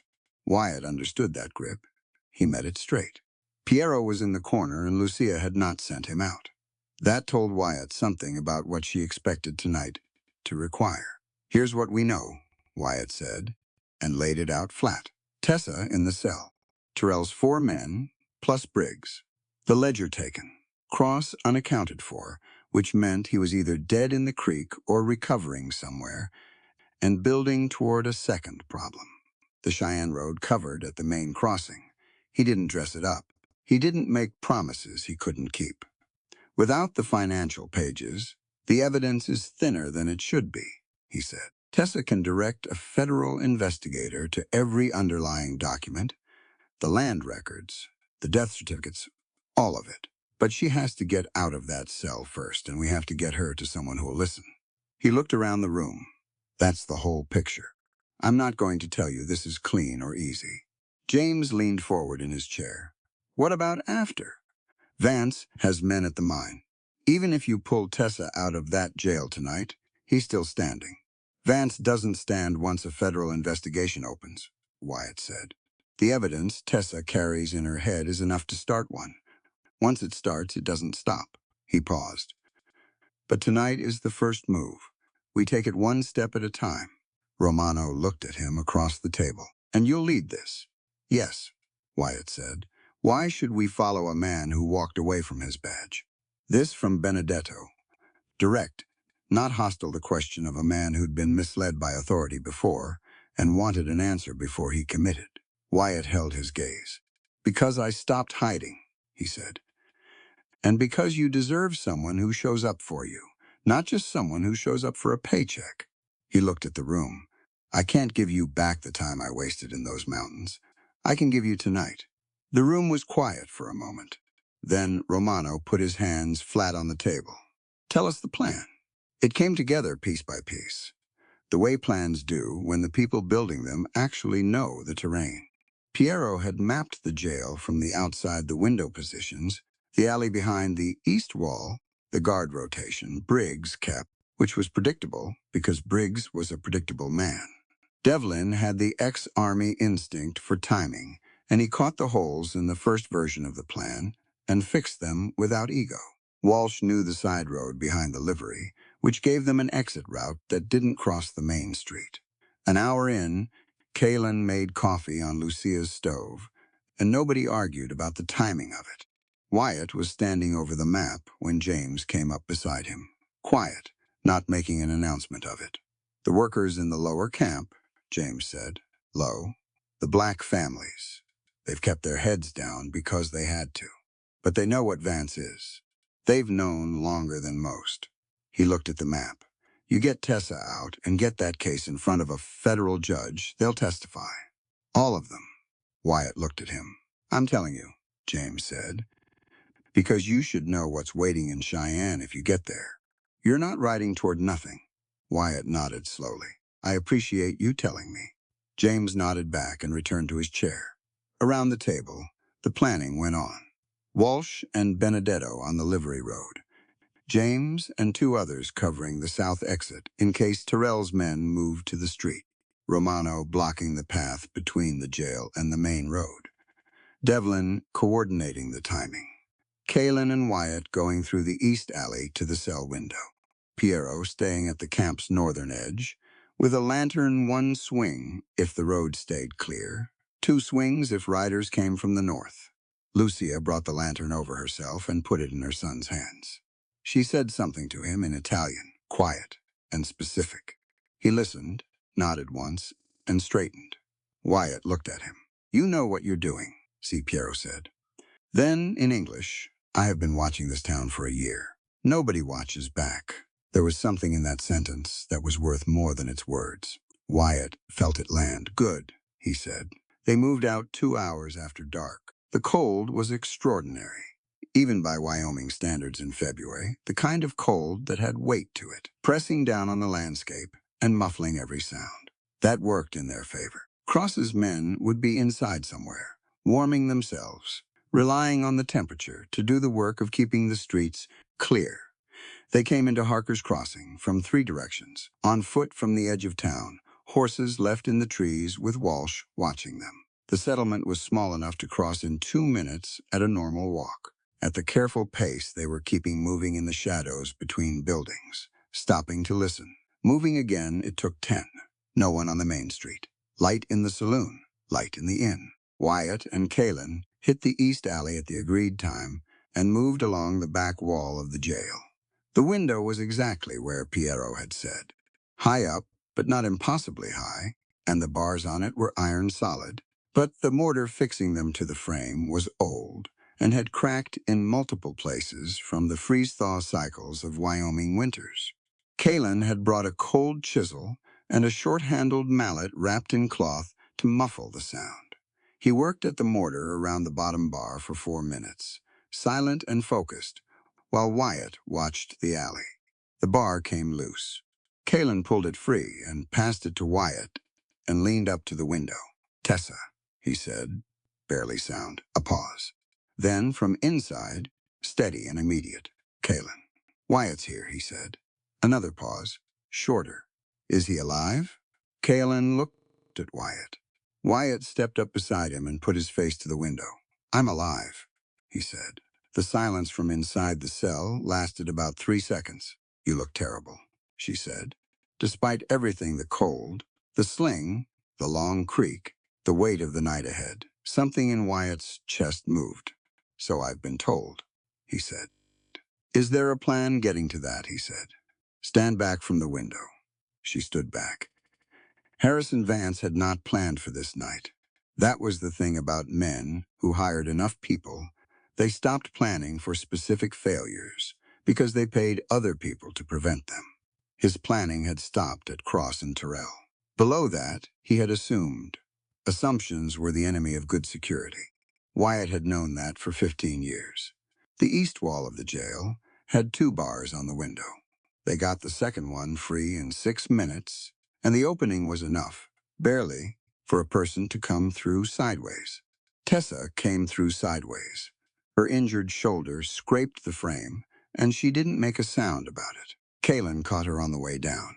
She was on her feet in a moment, and she looked at Wyatt in the alley, dark his face, his sling, the cut above his ear, and he could see her doing the same inventory he'd done when he'd come to on the gravel bar, checking the damage against the person she'd last seen going over a cliff.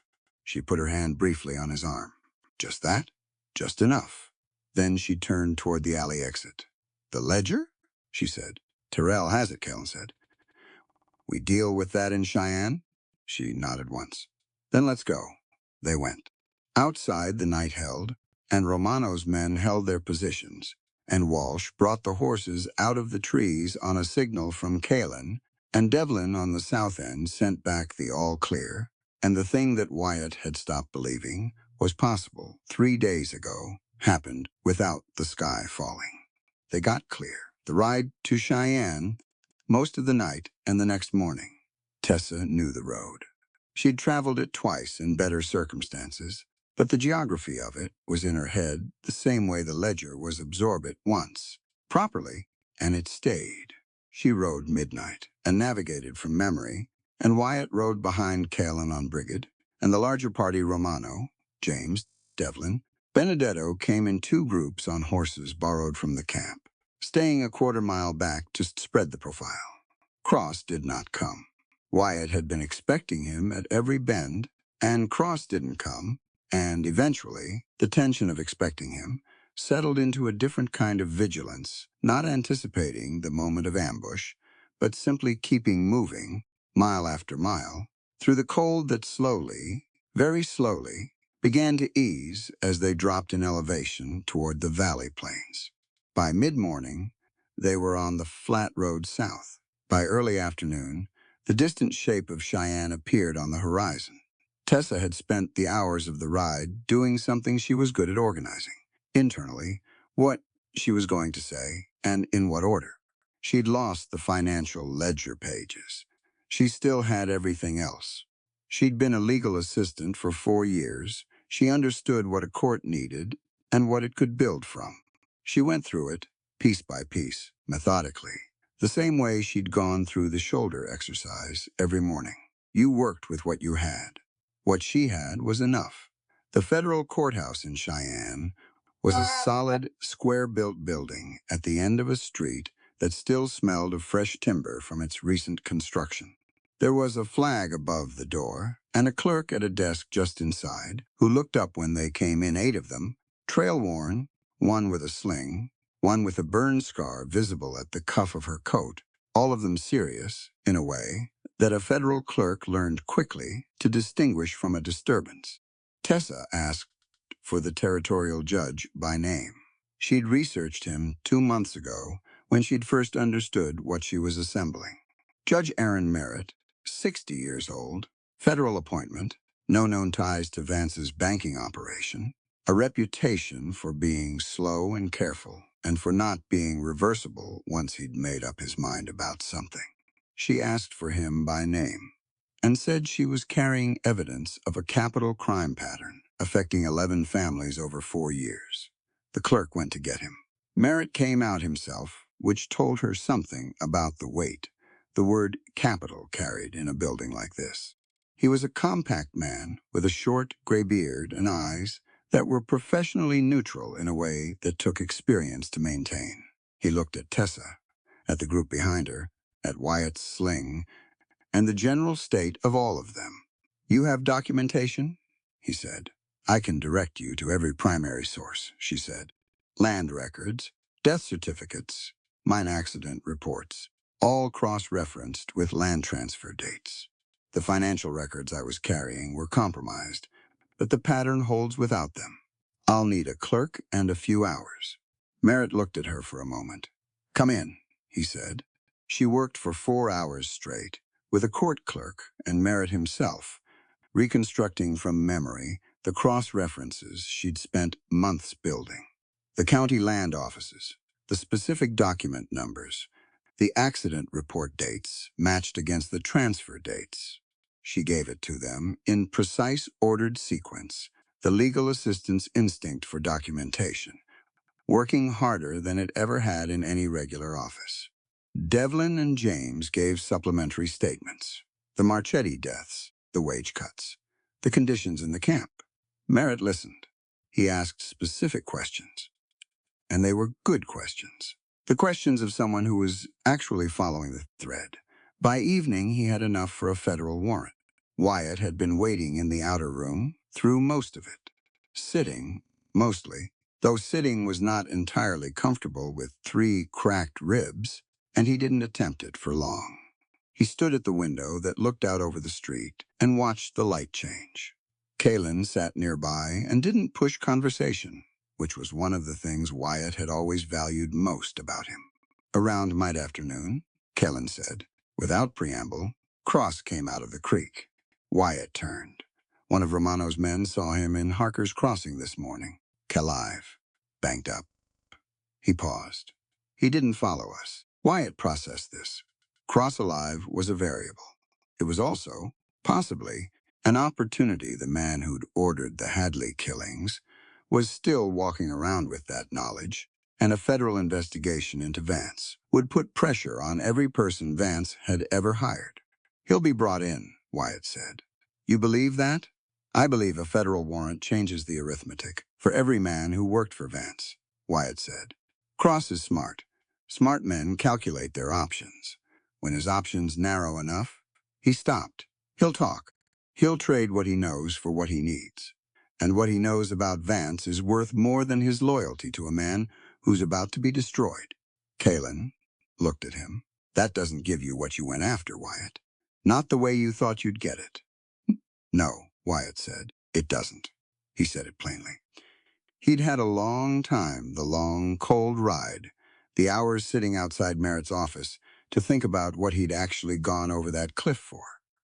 It hadn't been for the satisfaction of hearing Cross say the name of who'd hired him. He'd told himself that for 5 years, but it wasn't quite true.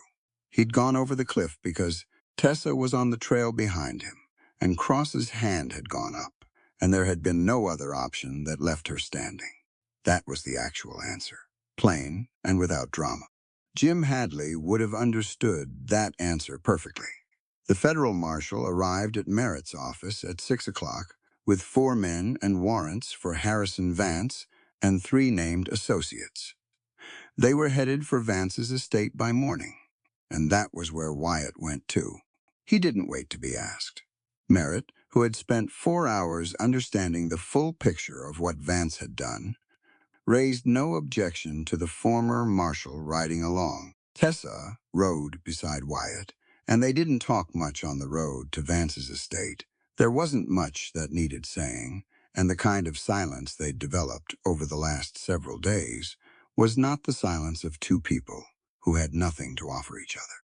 Vance's estate was large and well lit, and built to impress, the kind of property that announced its owner's opinion of himself from a quarter mile out. The federal marshals went through the front gate with their warrants and their authority and their numbers, and Vance's men at the door stood down with the speed of men who understood what federal authority meant in a way they did not understand Cross or Terrell. Vance himself was in the courtroom he'd had built into the estate, a private room with a bench and a seal he had no legal right to display. He had apparently been holding his own proceedings, preparing, Wyatt suspected, some version of a legal framework to charge Tessa with crimes before she could charge him with anything. He was standing when they came in, and he had the controlled, aristocratic composure of a man who had never in his life faced a moment he wasn't prepared for. The federal marshal handed him the warrant. Vance read it. His composure did not break, exactly. It cracked around the edges, the way expensive things crack when the force that hits them is sufficient maintaining shape for a moment, before the damage became visible. He looked past the federal marshal and found Wyatt. "Thorne," he said. The name came out flat. "You were a failed lawman drinking himself into the mountains." "I was," Wyatt said. "And then I wasn't." He didn't say it with heat. He said it the way you say a fact, something that was true, and then stopped being true. And the change was what mattered. Vance's eyes moved to Tessa. He looked at her the way powerful men look at people they've underestimated, with the specific anger of someone who has paid a high price for a miscalculation and needs somewhere to put that feeling. "You have circumstantial records and the word of immigrant laborers," Vance said to Tessa directly. "In a federal court, I have 3 attorneys who will. You have 11 land transfers filed within 48 hours of 11 deaths," Tessa said. "You have mine accident reports signed by the same notary on the same dates. You have a pattern that a federal judge has already seen and described, in writing, as credible basis for investigation." She didn't raise her voice. "Your attorneys are welcome to argue with the pattern. The pattern doesn't have feelings about it." Vance looked at her for a long moment. Then Wyatt stepped forward and the federal marshal stepped with him, and it was done. The courtroom, such as it was, went on without Vance in it. One of the federal men found the real ledger in Vance's private office, the actual financial records that Reese had allegedly handed over. Terrell, faced with the weight of federal authority and the absence of Cross to take orders from, talked before anyone asked him to. Cross himself arrived in Cheyenne 3 days later, as Wyatt had predicted, with information to trade. Wyatt took none of that personally. He accepted it as the way things worked. When the structure beneath a corrupt operation was removed, the people who'd been propped up by it fell toward whatever surface would hold them. What he took personally was standing outside Vance's estate in the cold evening air, looking at the federal marshal driving Vance toward the waiting wagon and feeling the thing that he'd been trying to describe to himself for 7 years. Finally settle into a form he could name. Not satisfaction, not vengeance. Something quieter than either. Something that felt like the end of a very long argument he'd been having with himself. Tessa came to stand beside him. She reached out and took the old marshal badge from his coat pocket. She'd asked him to bring it. On the road, asked why. She looked at it in her palm. The defaced surface, the knife marks across the face of it. She turned it over. "Are you ready to give this to Merritt?" she asked. He'd told her what he intended to do with it, not as a dramatic gesture, as the honest final act of closing an account. "Yes," he said. She put it back in his hand. He looked at it for a moment. Then he closed his fingers around it and turned toward the waiting road. Spring came to Wyoming the way it always did, not all at once, not cleanly, but in a long negotiation between the cold that wanted to stay and the light that was winning, regardless. The snow on the upper ridges held into April. The canyon below the cabin lost its ice by the 3rd week of March, the creek dropping back to its ordinary volume, running clear and quick over the stones. By May, the grass came in on the lower slopes in a particular shade of green that had no equivalent in any other season, sharp and alive, and slightly unbelievable after the months of white. The mining families were still in the valley. That was the first thing. That was the thing Tessa came back to, in the quiet moments of the spring, when the work slowed enough to let her think. They were still there. Under reorganized mine management, Merritt had appointed an independent administrator, while the criminal proceedings against Vance moved through the federal courts. The wages had gone up, and the hours had come down. Not overnight, not perfectly, but the drift was real, and the direction was right. And the people who'd spent years watching everything move against them were watching it move the other way. And that was not a small thing. Lucia's kitchen garden came in early. Tessa knew because Lucia sent Piero up the mountain trail with the first tomatoes of the season and a note, written in careful English, that said simply, "These are from the garden.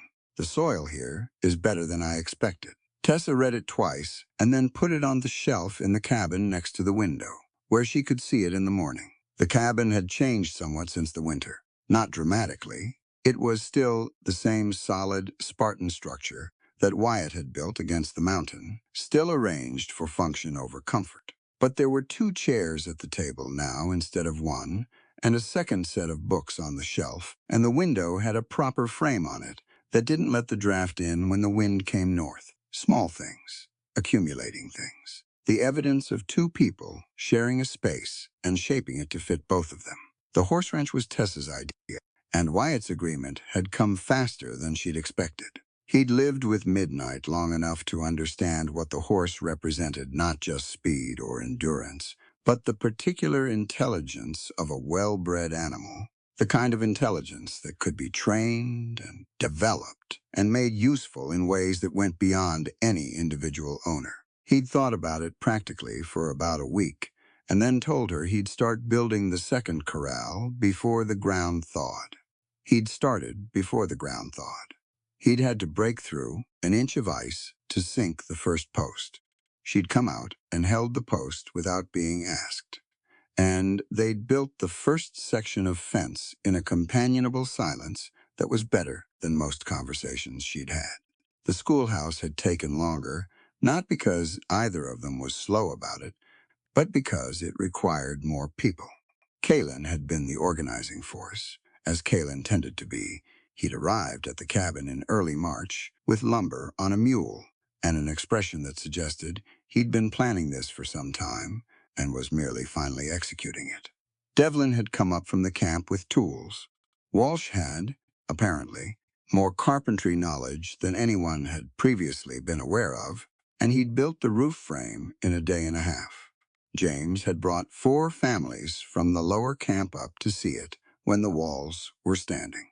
He'd stood in the doorway of the unfinished building, looking at the space inside, and then looked at Wyatt and said, "When it opens, our kids will be there."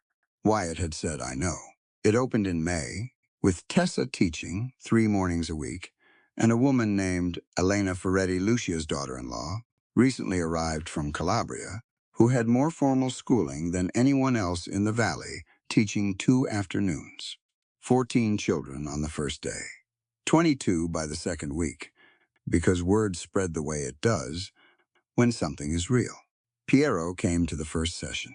He was 16 now, too old really to be a pupil, but Tessa had told him he was welcome, and he'd taken her at her word. He sat in the back and helped the younger children with their arithmetic, which he was good at, and she watched him doing it and thought, there it is. There's the point of the whole thing. The federal case against Harrison Vance proceeded through the courts for the better part of a year. Tessa gave testimony twice, once in writing, once in person, traveling to the federal court in Cheyenne with Wyatt beside her. The financial records, recovered from Vance's estate, turned out to be more comprehensive than Reese had known when he'd handed over his falsified version. They documented not 11 deaths, but 16, spanning 5 years. Merritt's proceedings were slow and careful and final. Vance was convicted on 8 counts and sentenced in November. Tessa read the verdict in the Cheyenne paper, and then set it down on the table and looked at the window and the mountains beyond it for a long while. Wyatt came in from the corral and looked at the paper and looked at her face. "Well?" he said. Guilty, she said. All 8 counts. He sat down across from her. They looked at each other. There wasn't a word adequate to the moment, and they both knew it, and neither of them tried. Some moments are exactly what they are, and don't need a frame put around them. After a while, Wyatt picked up the paper and read the verdict himself. He set it back down. The Marchetti family, he said. Someone will need to reach their mother in Calabria. Lucia already wrote to her, Tessa said. 2 weeks ago. She didn't want the news to come from a stranger. He nodded. He reached across the table and took her hand, the scarred one, the right one, holding it in both of his. She turned her palm up and felt the warmth of his hands around it, and the familiar weight of him being present and real in the morning light. Come on, he said after a moment. The horses need to go out. They went. The trail above the cabin ran north along the ridge, opening after a quarter-mile onto a long slope that faced east, the kind of view that had probably stopped the first men who'd found it, a sweep of Wyoming valley and mountain and sky that made the individual problems of any individual life feel accurately small. The creek was visible below, catching the morning light. Tessa rode Midnight. She'd been riding him for months now, and the relationship they'd built, the horse's intelligence meeting hers, the trust that ran both directions, had produced something genuinely remarkable. He moved beneath her with a fluid, collaborative energy, responding to signals so small that Wyatt, watching from a few lengths back, sometimes couldn't see what she'd asked for. He caught up to her on the flat stretch at the top of the ridge. They rode side by side for a while, the horses moving easily. In the spring morning, the air carrying the smell of melting snow from the higher elevations and the first green things coming up from the ground. The sky was the specific blue of a Wyoming morning in May, a blue that existed nowhere else on Earth. Or so Wyatt had always privately believed. He looked at her riding Midnight, at the ease of her, the way she'd grown into this landscape over the past months, as if the mountains had always been waiting for her to show up, and she'd been running toward them without knowing it. He smiled. He didn't do it often enough for it to be unremarkable yet. You know, he said, you tried to steal this horse just to run away from the world. She turned her head and looked at him, and the smile she gave him had the specific quality of someone who has come through something real and knows it, and is glad to be on this side of it. She reached over and took his hand, his calloused right hand, resting on his thigh, and held it, the scarred palm against the rough one. And you caught me, she said, to teach me how to stand my ground and fight alongside you. The horses kept moving, north along the ridge into the morning. Below them, the valley was waking up. Smoke from the camp chimneys, thin and white against the spring sky. The schoolhouse roof, visible at the edge of the settlement. The creek running fast and clear, with the snowmelt, carrying everything down to wherever rivers carry things. They rode until the trail curved back toward home, and the sun was fully up over the mountains. And the day had the particular warmth of a day that knows winter is finished with it. Some mornings, Wyatt thought, you could see them while you were still inside them. This was one of them. He held onto her hand, and they rode back toward the life they were building, and the mountains held them on every side, solid and permanent, the way good things hold when you finally stop running from them. If this story gave you anything, I hope it gave you this. The people who fight the hardest for justice are almost never the ones with the most power. They're the ones who've seen the cost of doing nothing and decided they couldn't live with it. Tessa Marlowe wasn't a marshal. She wasn't armed. She didn't have an army behind her. She had a ledger, a burn scar on her hand, and a refusal to look away from what she knew was wrong. That's it. And that turned out to be enough to shake the ground under a man who thought his money made him untouchable. Wyatt Thorne is a different kind of lesson. He's what happens when grief becomes a hiding place. He lost his best friend's family because of a decision he made in good faith, and instead of finding a way to carry that, he let it bury him. 5 years in the mountains, alone, telling himself he was done. But here's the thing about people who still have a conscience: they can't ever really be done. The badge he defaced and kept on the shelf where he could see it. Every day wasn't a reminder of failure. It was a promise he hadn't figured out how to keep yet. Tessa didn't fix him. She just showed up at the right moment and told him the truth. And the truth turned out to be the one thing his isolation couldn't argue with. And then there's the community at the center of this story, the Italian families, the Irish workers, the black laborers in the lower camp, people that Harrison Vance had reduced to a line in a financial ledger, acceptable losses in the arithmetic of his ambition. What the story asks you to notice is that these people never stopped building. Painted doors, kitchen gardens laid out in stones under the snow, a boy with two missing fingers, still watching the window, still paying attention, still believing his observations mattered. Vance looked at those families and saw obstacles. What was actually there was resilience that outlasted everything he threw at it. The story also doesn't pretend that betrayal doesn't hurt. Tessa was used. The person she trusted handed her a false document and sent her into danger as a distraction while he walked away clean. And when she found out, she didn't collapse. She did something harder. She looked at what she still had, separated it from what had been taken from her, and kept moving. That's not a small thing. That's one of the hardest things a person can do, and it's worth naming directly. Being betrayed by someone doesn't make you foolish for having trusted them. It makes them responsible for the betrayal. The weight belongs to them, not to you. What this story comes down to, at its heart, is a simple question that every character has to answer in their own way. When the system fails you, do you become the failure? Or do you become something the system didn't account for? Wyatt chose the mountains for 5 years. Then he chose differently.